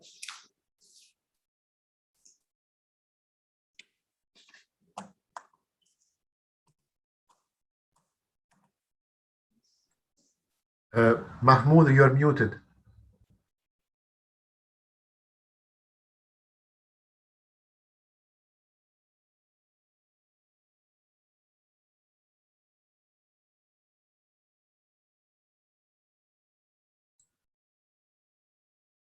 Dr. Mahmoud?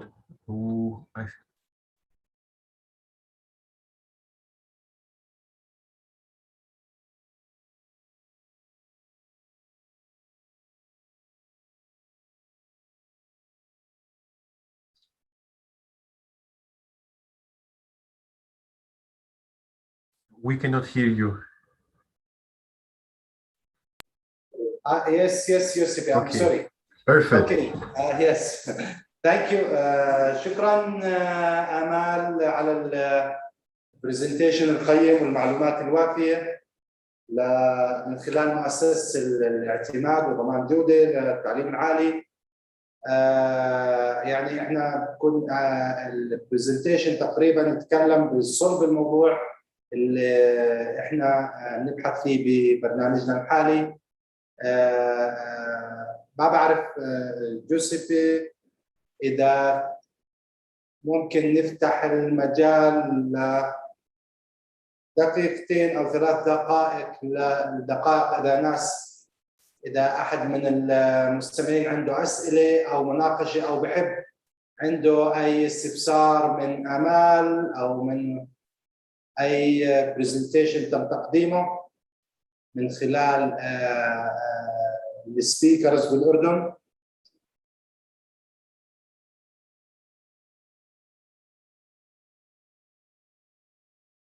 قبل ما ننتقل للبارت 3 في عندنا سؤال.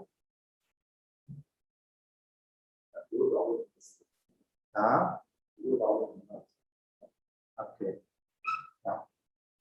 في عندنا اي سؤال او اي استفسار سواء من خلال اليو اف ام، من خلال دكتورة نينا، من خلال الحضور جميعا، في اي مناقشات، اي استفسارات؟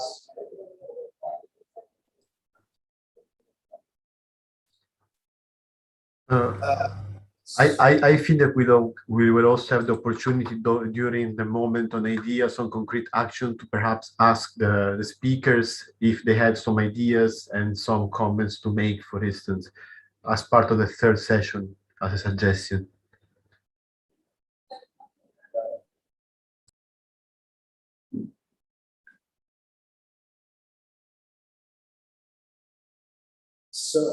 So Giuseppe, I think we can move to part 3. The floor is yours. Thank you very much, Mahmoud. Thank you for moderating this 2nd panel. It was very interesting to learn about all this work is going on in order to connect quality, in order to connect the work of the ministries for improving the outputs coming from the educational and the research sector. Now that we are moving in our 3rd part, it's a pleasure to give the floor to Paradigms, to Amin Musa, who's going to give us a short presentation on responsible knowledge exchange and culture shift. So Amin, the floor is yours. Thank you, Giuseppe, and thank you for everyone who has presented so far. So as you've mentioned, the current presentation now is about responsible knowledge exchange and culture shift. Next slide, please. First, I would like to explain a brief few lines about institutional logics, just so that we can put things in perspective. When it comes to the different institutions we're dealing with, industry, universities, and government, I think we need to acknowledge the different institutional logics. And by that, we mean different belief systems, different state, the family, the market, the academia, different perceptions, different behaviors of actors. And especially when it comes to universities with regulatory higher education decentralization, as we've seen in the past few years, and marketization, we know now that the boundaries have become more permeable, and Dr. Nina has referred to that several times today. Universities are being pushed into the direction of hybrid organizations. By that, we mean they're getting more involved with the startups, with the spin-offs. They're getting more involved with the industry, with the government, just exactly what we're discussing, what we've been discussing in the past few days. And as we know that parts of the university now function according to the market logic, not as they used to in the years before, universities are now relatively new to the business of hybrid organizations, which is creating a tension because you have very few employees who have experience managing the tension between the different logics. To that, and adding again to what Dr. Nina has mentioned, institutional ambidexterity. It enables operating across coexisting and contradictory logics. And if you look at the next slide, it has a graphical representation of what I mean. By that, we mean including different offices on the boundaries of higher education and of industry. So on the higher education sphere, we would see hybrid offices sitting at the boundary of the university doing the industrial work. Whereas when it comes to industry, we would see similar offices, however, they're sitting inside the industry at the boundaries of the industry, but they're doing academic research. And we've seen several examples in various big industry leaders such as Microsoft, such as Cisco, and in higher education such as MIT. These are just few examples that are readily available that you can read a lot about, that always appear in searches. And there are several other examples also which were provided and which gained the blessing of UFM, and those are also available in the booklet that you're going to receive, so you can read more about those interesting achievements for UFM. Next slide, please. I'd like to move now to the responsible knowledge exchange. I'm moving a bit fast just to make sure that we cover all the points. When we say knowledge exchange or knowledge sharing, we're definitely looking at a two-way operation or two-way procedure, because we have the misconception that whenever we're giving knowledge or whenever we're acquiring knowledge, we're actually practicing knowledge sharing, which we are not. Knowledge sharing is a two-way thing. It's a two-way highway, right? It's classified into knowledge donating or the giving of knowledge and knowledge collecting or the acquiring of knowledge. And these two are separate processes and separate procedures. Combining these two produces knowledge exchange and knowledge sharing, which puts the responsibility on each part or on each sphere of the triple helix. By knowledge donating or giving, we're looking at actively providing others with one's knowledge and skills, or with an organization's knowledge and skills. When it comes to knowledge collecting, we're looking at actively consulting others to obtain the knowledge, not just waiting for them to give us what they have, but going after that and actively seeking that. On the next slide, we broaden our view and we look at organizational knowledge exchange. And by that, we're looking at exchanging knowledge assets, and the know-how and the know-what. These two in particular, they comprise the organizational knowledge exchange. Through that, we can look at enabling collaboration with others, at solving existing problems, at introducing change, introducing new ideas, looking at policies, remaking and reforming policies and procedures. Organizational knowledge exchange also includes the implicit coordination of expertise and recognizing who knows what in a work group. And when I say implicit, in contrast to explicit, because there are no explicit procedures for knowledge exchange. No one is going to tell you, give us what you know, according to this procedure which we have put in place, right? It's implicit coordination. It has to be rooted in the will of the employees, in the will of those players involved in the triple helix. So people willingly coordinate and willingly give out what they have and share what they have when it comes to knowledge exchange. However, every player in the triple helix, they need to have what we call who knows what map. Every person in government, in higher education and in industry in that triple helix game, if I may say, or exchange, needs to have some form of a map that tells them who knows what. So if I'm in higher education, I need to have that map that tells me who knows what in government and who knows what in industry. Similarly for the other two players. On the next slide, please. We develop this idea and we go into knowledge exchange and stress that it is always within the control of the individual. And sometimes we get to confuse this or we get to overlook this. Knowledge exchange is always within the control of the individual and not the organization, making the process of sharing highly interpersonal. No matter how organizations put policies for knowledge exchange in place, and no matter how they enforce them, they're gonna fail if the individuals working for the organization or belonging to the organization do not have the knowledge exchange trait, if I may say, or behavior. In the end, it is controlled by the individual and they can refuse. I can easily refuse to give you the knowledge that I have built throughout the past 20 years. You cannot force me to do that. It's my thing. I have built that. So in the end, knowledge exchange is in the control of the individual. And looking at that, I move to the second point. It has been recently recognized as a moral challenge within organizations, which was overlooked in the past years.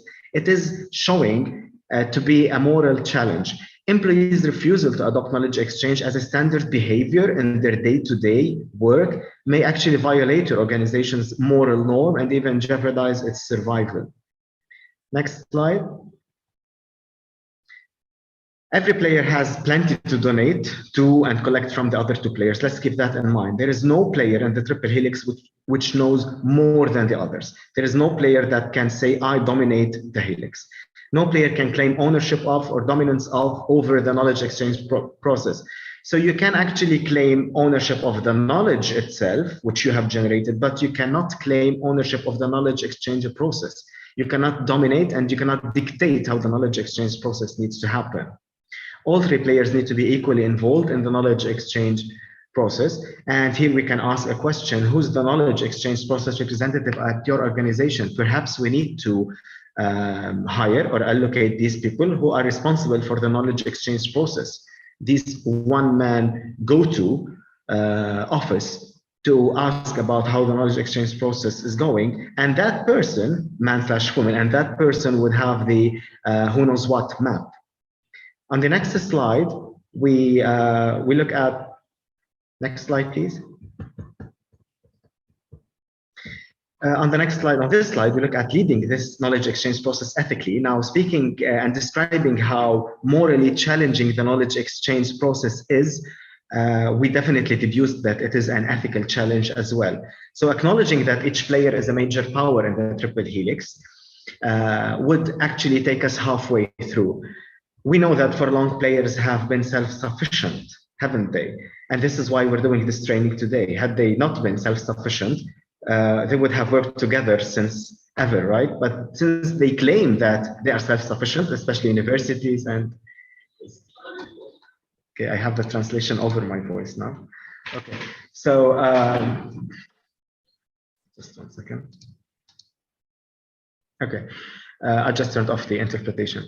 So for long, players have been self-sufficient. Universities have been self-sufficient. They had claimed that they have the knowledge and they have the power. Same thing for industry and same thing for government. But it's time for these three to work together, and hence these very important and critical trainings that come at this time.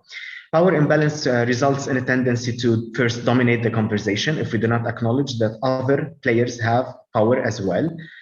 It causes others to hesitate to exchange their knowledge, gradually leaving the table, and in the end, going back to the old silos that each used to live in for so long. Next slide.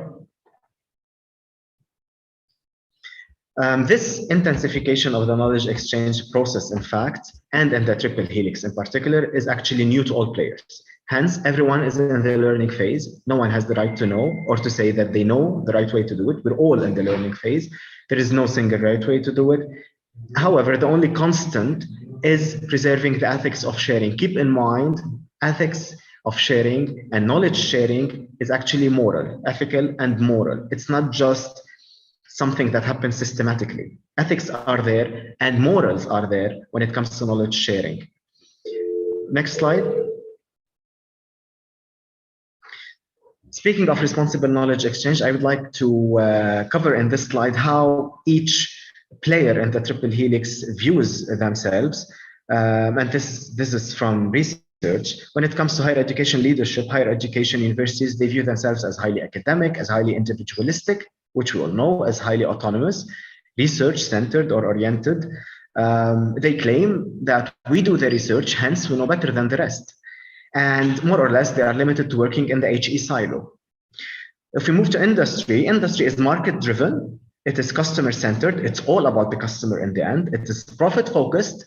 It's all about making money. It has a quick results mindset, and we all know about the deadlines. And it has a very competitive environment. Definitely, if you want to win in the market, you have to be competitive. When it comes to the government, the leadership approach is more about power and authority. Government in the end makes the rules. Government enables solutions. It facilitates outcomes. Or having those rules burdening the other two players, they would end up placing barriers by forming too demanding or too restrictive policies and resulting in hindering progress, ending up in stagnating the other two players with so many policies, so many laws, and so many regulations, almost choking the process. Next slide. A separate topic, but related one, is the culture or climate. We always talk about culture change. We want to change the culture. We want to move from one culture to another in these organizations. However, recent research tells us that culture is almost nearly impossible to change. And why is that? Culture and climate are two closely related yet distinct constructs of the larger context. So basically, there is the context, which is the umbrella, and inside it, under it, you have the bigger culture, but then you have the smaller climate. These two, culture and climate, are distinguished by their focus on the different organizational aspects. So culture is more focused about the traditions of the organization, about the parables of the organization, about how things happen on the bigger scale, whereas the climate actually takes place on a more individual, on a more perceptible, on a more tangible level. And by that we mean culture focuses on the profound structure, whereas climate focuses on how employees perceive and experience the environment. The next slide tells us more about this differentiation. Culture is near permanent, whereas climate is temporary.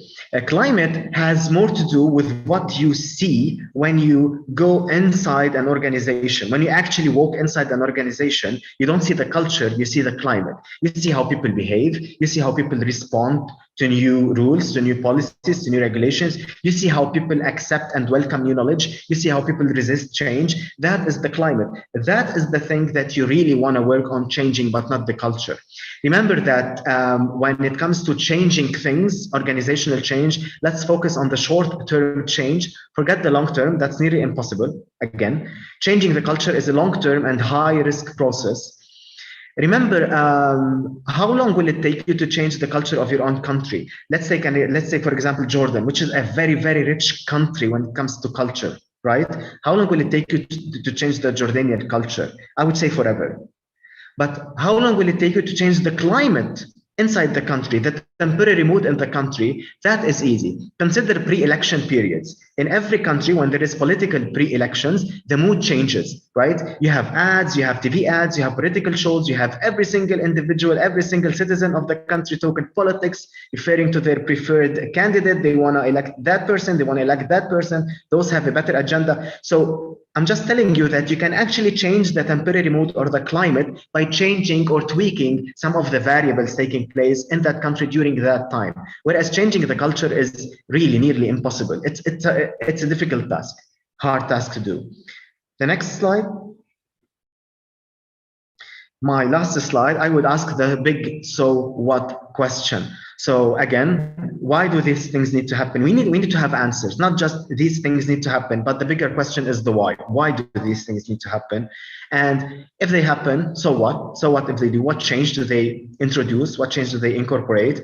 And the even bigger question is, why don't they in the first place? So we know that they need to happen. We know why they need to happen, but the bigger question and the bigger responsibility comes from why don't they happen in the first place? Why aren't they happening, right? That's it for me. Thank you for listening, and thank you, Giuseppe, for moderating. Thank you, Amin, for this quite interesting perspective, because usually we talk about the tools, about the nuts and the bolts, and how we can change things, but instead talking about a climate of innovation inside institutions, inside companies. It's indeed an approach which is quite interesting. I would say innovative, for at least for my side, and I think also for many speakers as well. But thank you also for these points. I'm seeing that many colleagues are actually asking for the slides, which I believe that maybe will be a pleasure to share, and also for these points to connect them to the local reality will be. It will give us much more time for reading them in depth. Thanks again for this point. Now let's move a bit to the next part, which is, in theory, I hope it will be the most interactive part, which is the part on having ideas on concrete action. In this small part, I would like to ask also the participants to have some questions. I see that somebody is requesting the floor. I don't know if this technically if it can be accommodated. I would also like to ask if any of the speakers would like to share some ideas that they might have for future actions that might be useful to have. Perhaps before we start, is there anyone that would like to share an additional point? I see that Fabrizio is requesting the floor. If you want, you have a. I would say that let's give everyone like 1 minute for each intervention. Let's try to take it like a tweet. So Fabrizio, would you like to intervene? Yeah. Okay. First of all, it's very interesting for me, but for the team, because other colleagues are also following, for the team working on SEMET, to see the complementarity of the presentation we have seen here. I'm referring in particular to this last presentation, and it would be interesting for us to have a discussion because we see on SEMET the same problem. And here I'm also addressing Dr. Mahmoud. It would be interesting for us to have a further discussion, because it is important in SEMET to have ministry to help us finding the right information, because that's the thing. SEMET is for finding faster and leaner the right information and connect people. And so the problem is that knowledge is often dispersed, and we need help to do that. So my ask is to find a way to have other on the side chat and discussion in order to find ways to address the problem that Amine was explaining very well, the culture of not sharing information, when on the other hand, if you share it, and if you share it on a platform like SEMET, then you can achieve a better outcome for everyone. So this is my question. Thank you. Perhaps we can also we have a request from the floor for a short intervention. Maysoon Al-Marne, sorry if I'm pronouncing it wrongly, but if you want, you can just unmute yourself and have a quick comment. Yes. Within 1 minute. Yes, Maysoon Al-Marne. Good evening, everyone. I'm working at JLGC. I'm working as a business development and research department manager. And first of all, I want to thank you all for this opportunity and for this amazing and interesting PowerPoint presentations and the knowledge exchange that we have from our governmental and institutions and ministries and organizations. Actually, it's very interesting to know about these initiatives and to know more about the other countries' initiatives. Just I'm wondering regarding the issue of the curriculum that Miss Nina talked about in the early morning. In Jordan, actually, since years, we are working in many strategies. We work in the strategies of education and high education and also the employment strategy. And this issue always raised the curricula and at schools and universities, and many initiatives launched, and also many programs implemented.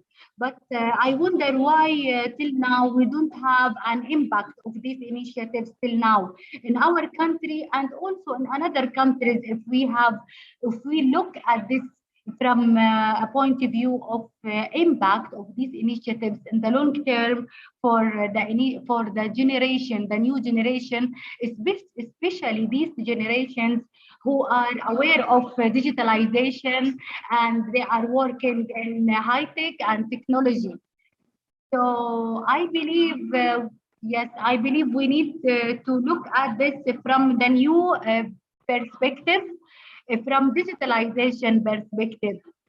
And I wonder if we can, if there is a case study over the world talk about this issue, especially after COVID-19 crisis, that all countries, and one of them Jordan, have suffered as well from this issue, and have plans and strategies to interfere.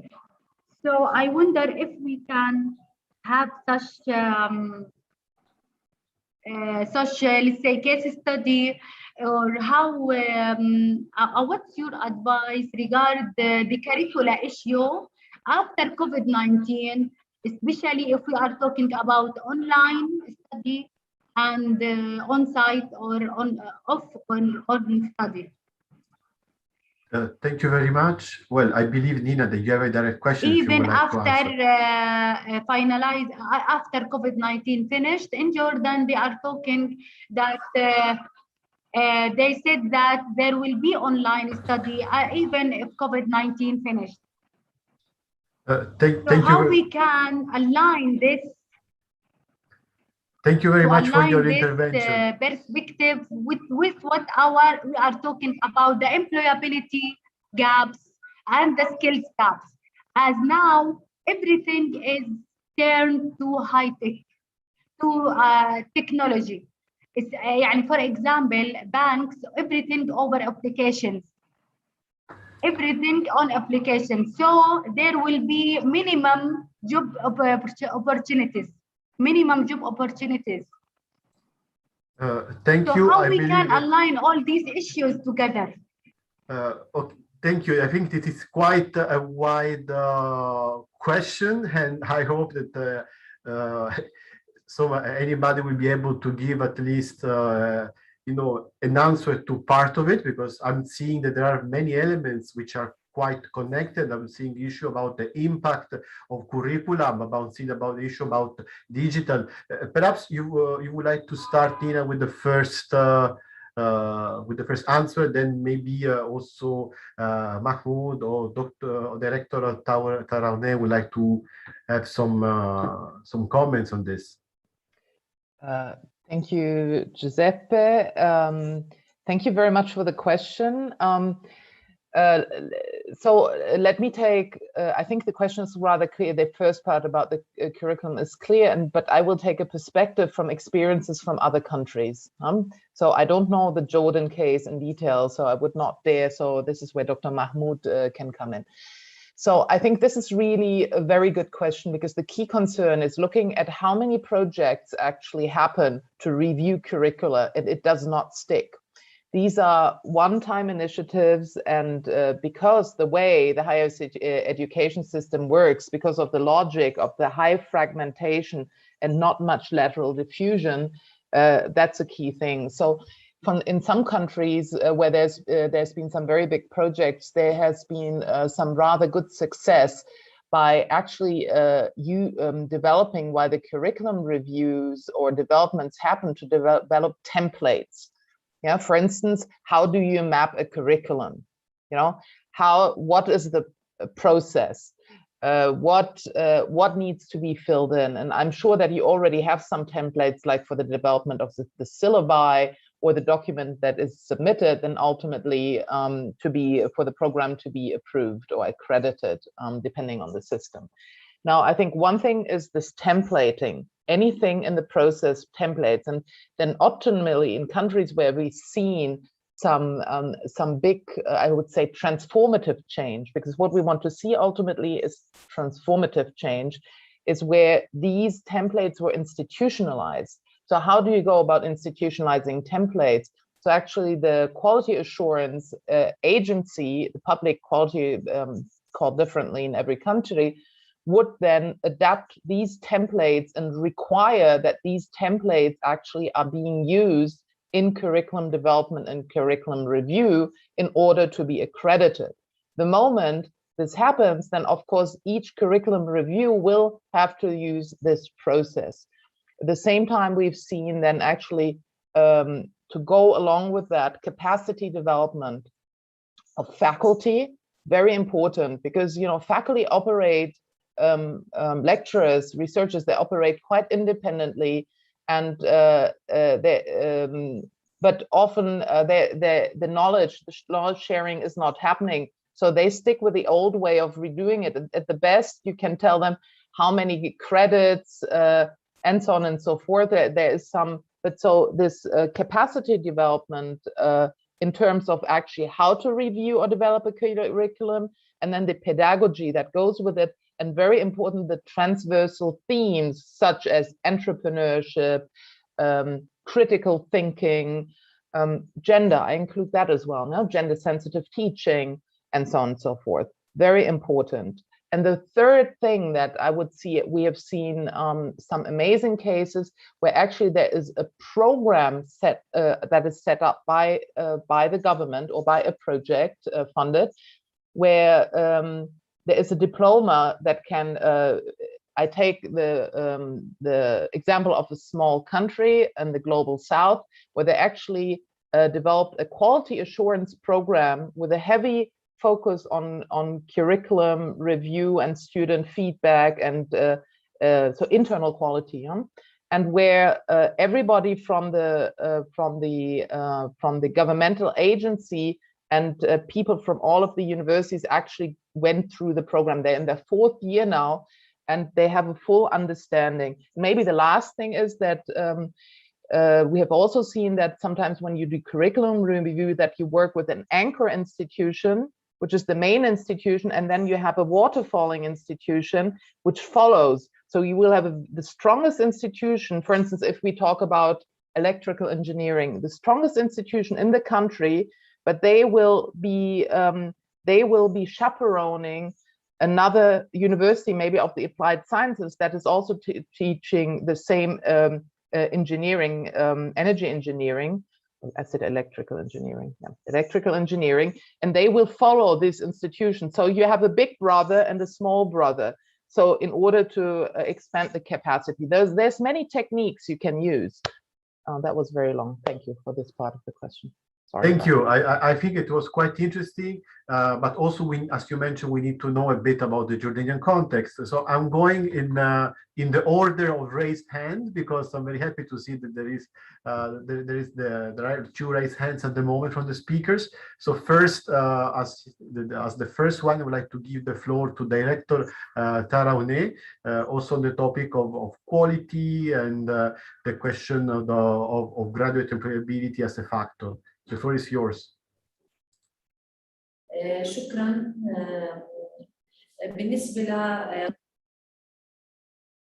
بالنسبة للاستفسارات التي قدمتها الدكتورة نينا والزملاء، نعم يوجد أنظمة خاصة لكل جامعة ويتم تطبيقها، ولكن هيئة الاعتماد كجهة رقابية حريصة جدا على أن تنفذ الخطة الاستراتيجية لوزارة التعليم العالي والبحث العلمي وهيئة الاعتماد مؤسسات التعليم العالي.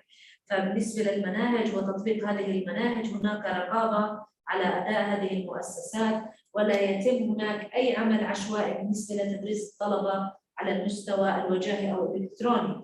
فقد تم يعني مؤخرا الاتفاق على إعطاء المواد الاختيارية أونلاين وحتى عقد الامتحانات، ولكن التخصصات والمواد الإجبارية ستكون في الحرم الجامعي، وهناك التخصصات العلمية كالصيدلة والطب والتمريض، ومن المستحيل أن لا يقوم الطالب بالدوام بشكل دائم. وكما تعلمون برنامج الطب هو برنامج سنوي لدينا في الجامعات هنا، ويتم إعطاء برنامج كامل. ويعني يمكن أن أطرح مثال من منزلي، فابني في السنة الثالثة لكلية الطب وابنتي في السنة الثانية لكلية الصيدلة، وهم سيقومون بالالتزام بالدوام من الدوام بكل الأيام وليس كالكليات الإنسانية. فهناك تنظيم وهناك رقابة وهناك خطة ستعمم على كافة الجامعات بغض النظر عن وجود نظام خاص للجامعة، وهناك مراقبة ولجان تذهب هناك. وأيضا معايير ضمان الجودة في سنة 2022 ستكون التقدم لدينا إجباري، وهنا ستجبر كافة الكليات والبرامج على مؤسسة وإعداد نظام كامل للجودة حتى يتم تطبيقها على كافة البرامج والتخصصات، بينما الاعتماد الخاص والعام، وسأجيب عن هذا الموضوع. الاعتماد العام والخاص كما أشرت سابقا تم تطويره بحيث يصبح أن الاعتماد الأولي والنهائي يحقق متطلبات الجودة الأولية، وبذلك ستلتزم الجامعات مع احترامي لأنظمتها بشكل إجباري على السياسات العامة في الأردن، ولا يمكن التجاوز، وسيتم مخالفة أي جامعة يعني مخالفة أي جامعة ويعني بالطرق المختلفة عندنا، سواء في الغرامات أو في إبعاث كتاب شديد اللهجة للمؤسسة التي يمكن أن يكون هناك خلل فيها في تقديم هذه المواد الدراسية. بالنسبة للخطط الدراسية، نعم تم مراجعة الخطط الدراسية، وقد تواصلت كمدير الجودة مع العمداء في الكليات العلمية، والآن يعقدون اجتماعات مكثفة حتى يتم معالجة هذا الخلل. وكما تعلمون جائحة كورونا هي كانت يعني عهد جديد على العالم، فلا بد أن يكون هناك أخطاء وتم تجاوزها ودراستها. وكما أيضا أشير أن هناك خطة لإدارة المخاطر، ونحن نتابعها في كل مؤسسة كيف يتم تنظيم أمورهم من خلال خطة إدارة المخاطر، وما هي الأهداف والمؤشرات التي يتم تضمينها لخطة إدارة المخاطر لمواجهة مثل هذه النتائج والتبعات. وبالحمد لله إن شاء الله أن يعني سنتجاوز هذه المرحلة، وهذه آخر المستجدات لدينا للأردن. شكرا، أتمنى أني يعني قد أجبت على السؤال.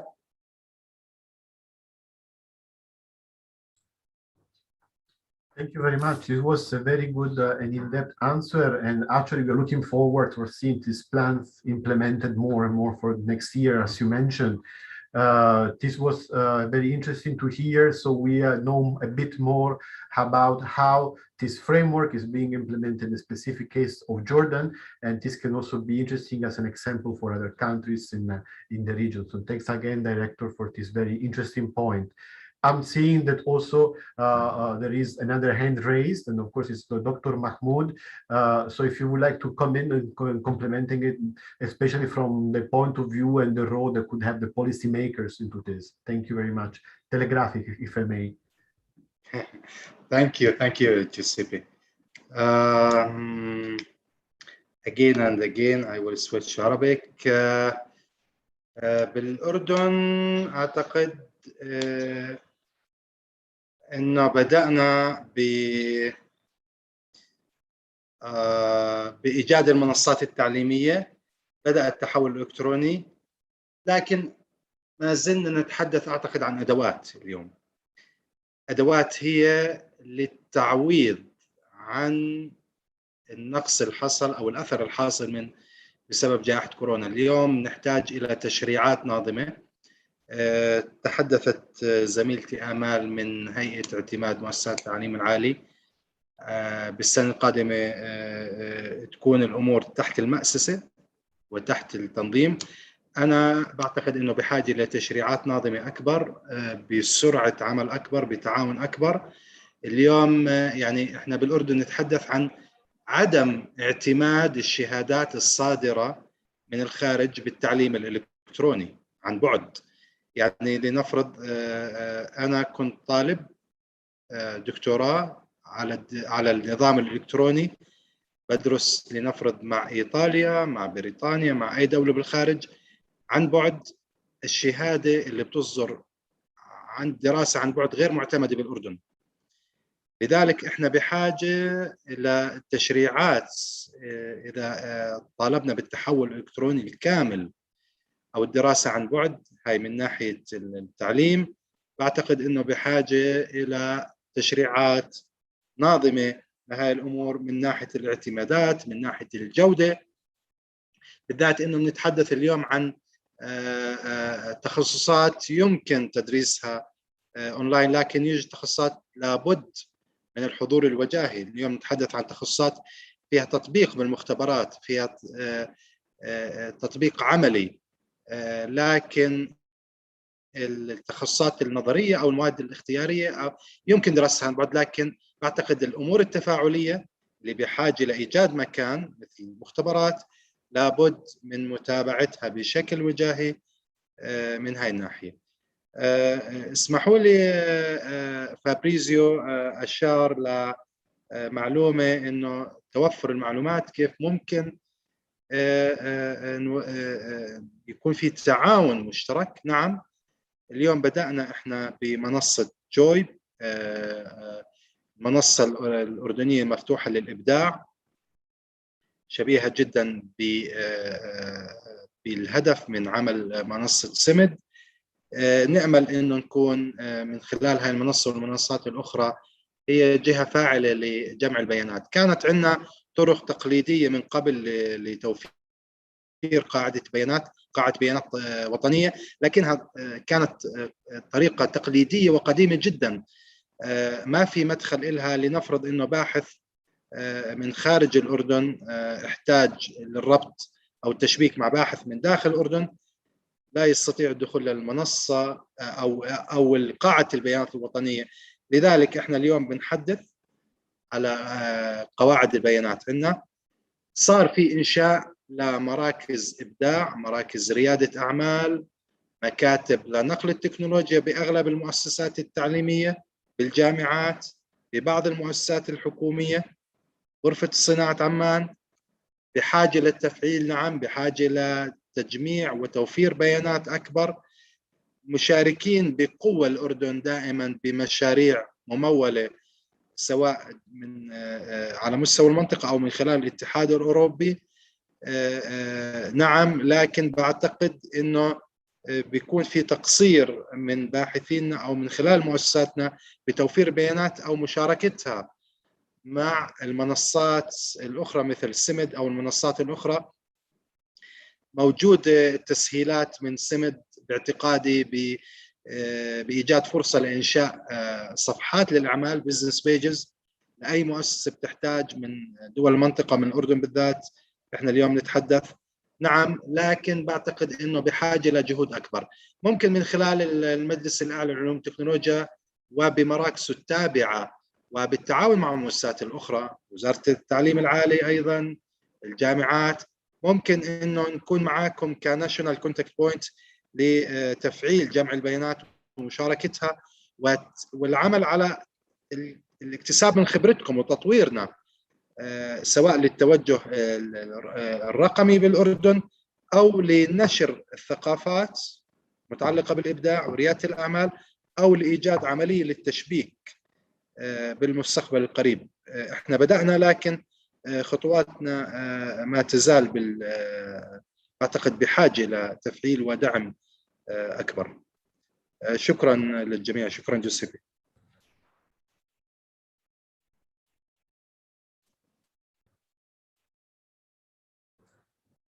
Thank you very much. We are a bit, we are quite a bit behind schedule, but this shows indeed that the topic was very much interesting and according to what was of interest for all the participants. So I'm quite pleased to see all this kind of interaction.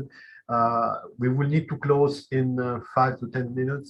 but I'm seeing that Director Tarone is asking the floor. Perhaps if you could have a very brief 30-second intervention, so we might move to the next session, please.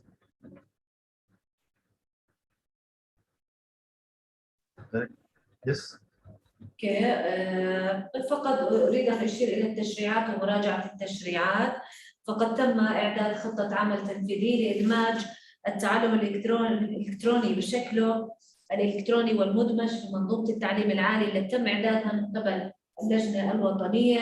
وأشير أنه بتاريخ 26/1/2021 تم تعميم هذا الكتاب على كافة رؤساء الجامعات الأردنية بشقيها الرسمية والخاصة، الحكومية منها والخاصة. فقد أشير إلى النقاط التي تم التوصية عليها هي الموافقة على اعتماد خطة العمل التنفيذية المعدة من اللجنة الوطنية المشكلة من قبل المجلس لإدماج التعلم الإلكتروني في برامج التعليم العالي ليصبح جزءا من المنظومة التعليمية التعلمية في مؤسسات التعليم العالي، للارتقاء بنوعية التعليم العالي في المملكة وضمان جودته. الطلب من هيئة اعتماد مؤسسات التعليم العالي وضمان جودتها باتخاذ الإجراءات اللازمة لتنفيذ هذه الخطة، بما في ذلك تعديل التشريعات النافذة في الهيئة والتي قمنا بها من 26/1. قمنا بتعديل هذه التشريعات في كل مديرية وقمنا بتوحيد هذه المنظومة، وحاليا يوجد لدينا تشريعات معدلة تواكب المستجدات والظروف الراهنة التي أصبحت في الأردن، والعمل على تشكيل لجنة عليا في كل جامعة لمتابعة تنفيذ هذه الخطة بالتنسيق مع اللجنة الوطنية وتزويد المجلس بتقارير شهرية. وهذا يدل على الالتزام العالي لدى مجلس التعليم العالي وهيئة اعتماد مؤسسات التعليم العالي وحرصها على متابعة المستجدات وتنظيم تقديم الخطط الدراسية أو التدريس في الجامعات الأردنية. شكرا. Thank you very much for this intervention and of course for your participation in this training. This is closing this session from my side and most of our two-day session. Perhaps Dr. Nina Wallace would like to share with us some very quick key learnings before moving to the closing part. Thank you, Giuseppe. So it's been, I think we have covered a lot of ground. And I think one of the key learnings is that having, especially if we think about the triple helix, is to have these exchange platforms where actually these different sectors come together are very key. And I think we can all thank UFM for actually starting to work in this space and quite intensively in the last years. So these spaces are needed. We can also say that innovate if we look at the innovation ecosystems, it's rather fragmented. So digital platforms like JOIP or CEMET play an important role. Certainly not easy how to ensure financial sustainability. I think we saw that CEMET had some interesting insights. Then we heard about the Jordanian academic research study from Dr. Mahmoud Abu Hussein. I think that is also very key. We must not forget that innovation without investment into research is not very likely to happen. So necessity for more research collaborations, need to develop the research capacity, more research funding as well, and also questions as to the teaching load, and the necessity to look outward in terms of the ability to attend international conferences and improve the policy framework. Then we heard about the importance of quality assurance and the role in innovation. Also hearing that changing the culture is not easy in terms of moving towards a more innovative culture. And the immense interaction with the universities. And then I would like to come to Amin Moussa, who then also challenges us, saying maybe a culture change is too much. Maybe looking at climate change and coming back to the wicked problems, to really divide it into small portions in order not to get discouraged and see some concrete results, and the importance in terms of the knowledge exchange that each of us individually is responsible to contribute ultimately. And knowledge sharing is a two-way road. it's a learning journey, but it's important to preserve the ethics. So think in terms of climate more than culture.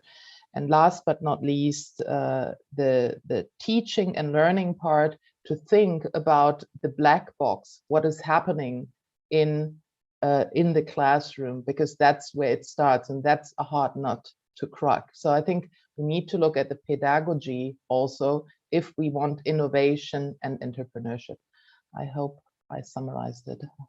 Okay, thank you. Thank you very much. Perhaps, Mahmoud, would you like to start with the closing and thanks phase? Thank you, Giuseppe. الصراحة يعني هو برنامج كان من فيه كثير من التحديات. كان العمل طويل ومتعب للجميع، لكنه أثمر على جهود كبيرة. بدأنا أتوقع العمل أكثر من سنة، تقريبا سنة ونصف. كانت المرحلة الأولى بإيجاد الهاندبوك. المرحلة الثانية كانت تطوير برامج تدريبية كانت على مستوى حوض المتوسط، وكان البرنامج الحالي هو كبايلوت للأردن. شكرا لكم للفرصة اللي أتحتوها للأردن، الفرصة المميزة. بتمنى أنه كانت هناك مخرجات ممكن تعمم على مستوى المنطقة. بعتقد أنه هذه ليست نهاية العمل، لكنها بداية عمل مرحلة أخرى بتتطلب من الدول المنطقة، من دول حوض المتوسط جميعها ومن الأردن، البدء بمرحلة جديدة من العمل والتعاون. بيان أهمية العمل التشاركي وما بين القطاعات جميعها، الحكومية الخاصة الأكاديمية، تفعيل الأمور، الإبداع، كيف ممكن يكون أثرها على التخفيف من البطالة، إيجاد جودة تعليم عالي، استمرار بالتقدم. وجدنا كيف كان أثر كبير لكوفيد 19، والعالم كان بأغلب الدول غير متهيئ لمثل هاي الكارثة. إحنا الآن لازم نكون متهيئين لأي، ندعو الله أنه لا يكون كوارث أخرى، لكن لازم نكون مهيئين لحدوث أي شيء. لازم نسبق بتجهيزاتنا، بعملنا، سواء للأمور الاقتصادية، سواء للأمور السياسية، الأمور التعليمية، الأمور الاجتماعية، سواء للأمور الكارثية اللي ممكن تحصل بأي لحظة. نكون إحنا جاهزين بكل قطاعاتنا، وهذا بتوقع بحاجة إلى تعاون. أشرت إنه هاي ليست النهاية، هي البداية. أعتقد الآن إنه لازم إحنا بالأردن نزودكم على الأقل بالفترة القادمة ما اقتراحاتنا ما بعد انتهاء البرنامج. بعتقد إنه بنهاية السنة تقريبا بشهر 11 أو شهر 12 في مؤتمر ختامي، بعتقد إنه ممكن نشير لعدد من النقاط. شكرا للجميع، اليو اف ام، جوسيبي وعطاف، شكرا لدعم الجي اي زد للبرنامج، وشكر كبير جدا لبيردمز، دكتورة نينا، كارول، أمين، محمد، كلكم ساهمتم بإنجاح البرنامج. شكر كبير للجميع وجميع السبيكرز من الأردن وخارج الأردن. العمل كان معاكم رائع، العمل كان بطريقة احترافية بروفيشنال جدا. بعتقد انه من البرامج المميزة اللي حصلت بآخر كم سنة بالأردن. شكرا للجميع، آسف للإطالة.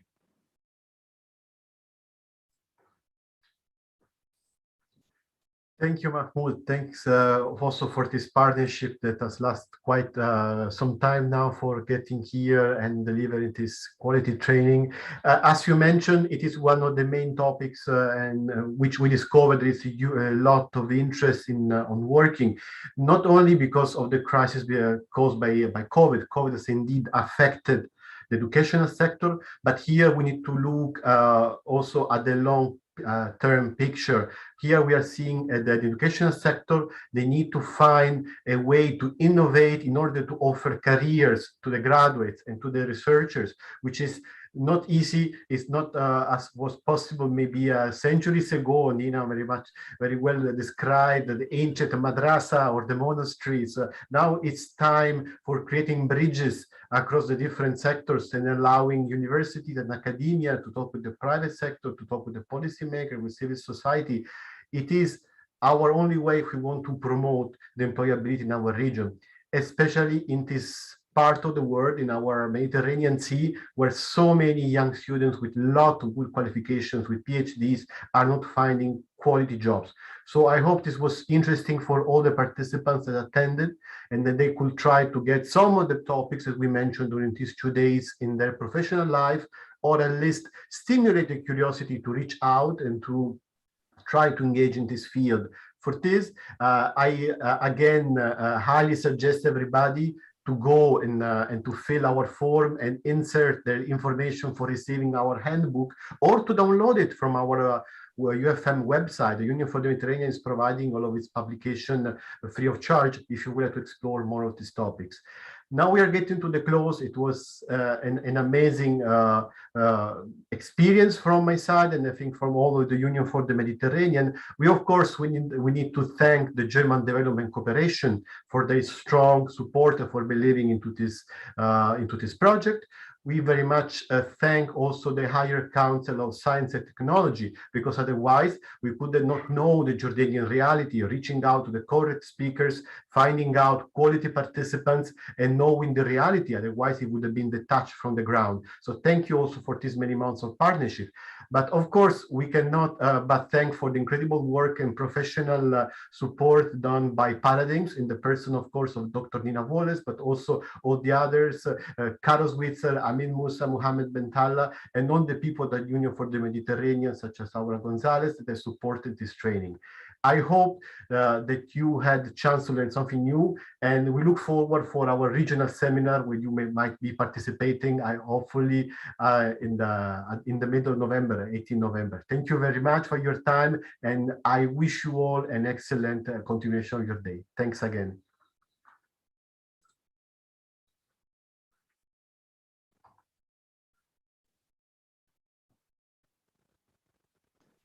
Thank you, Giuseppe.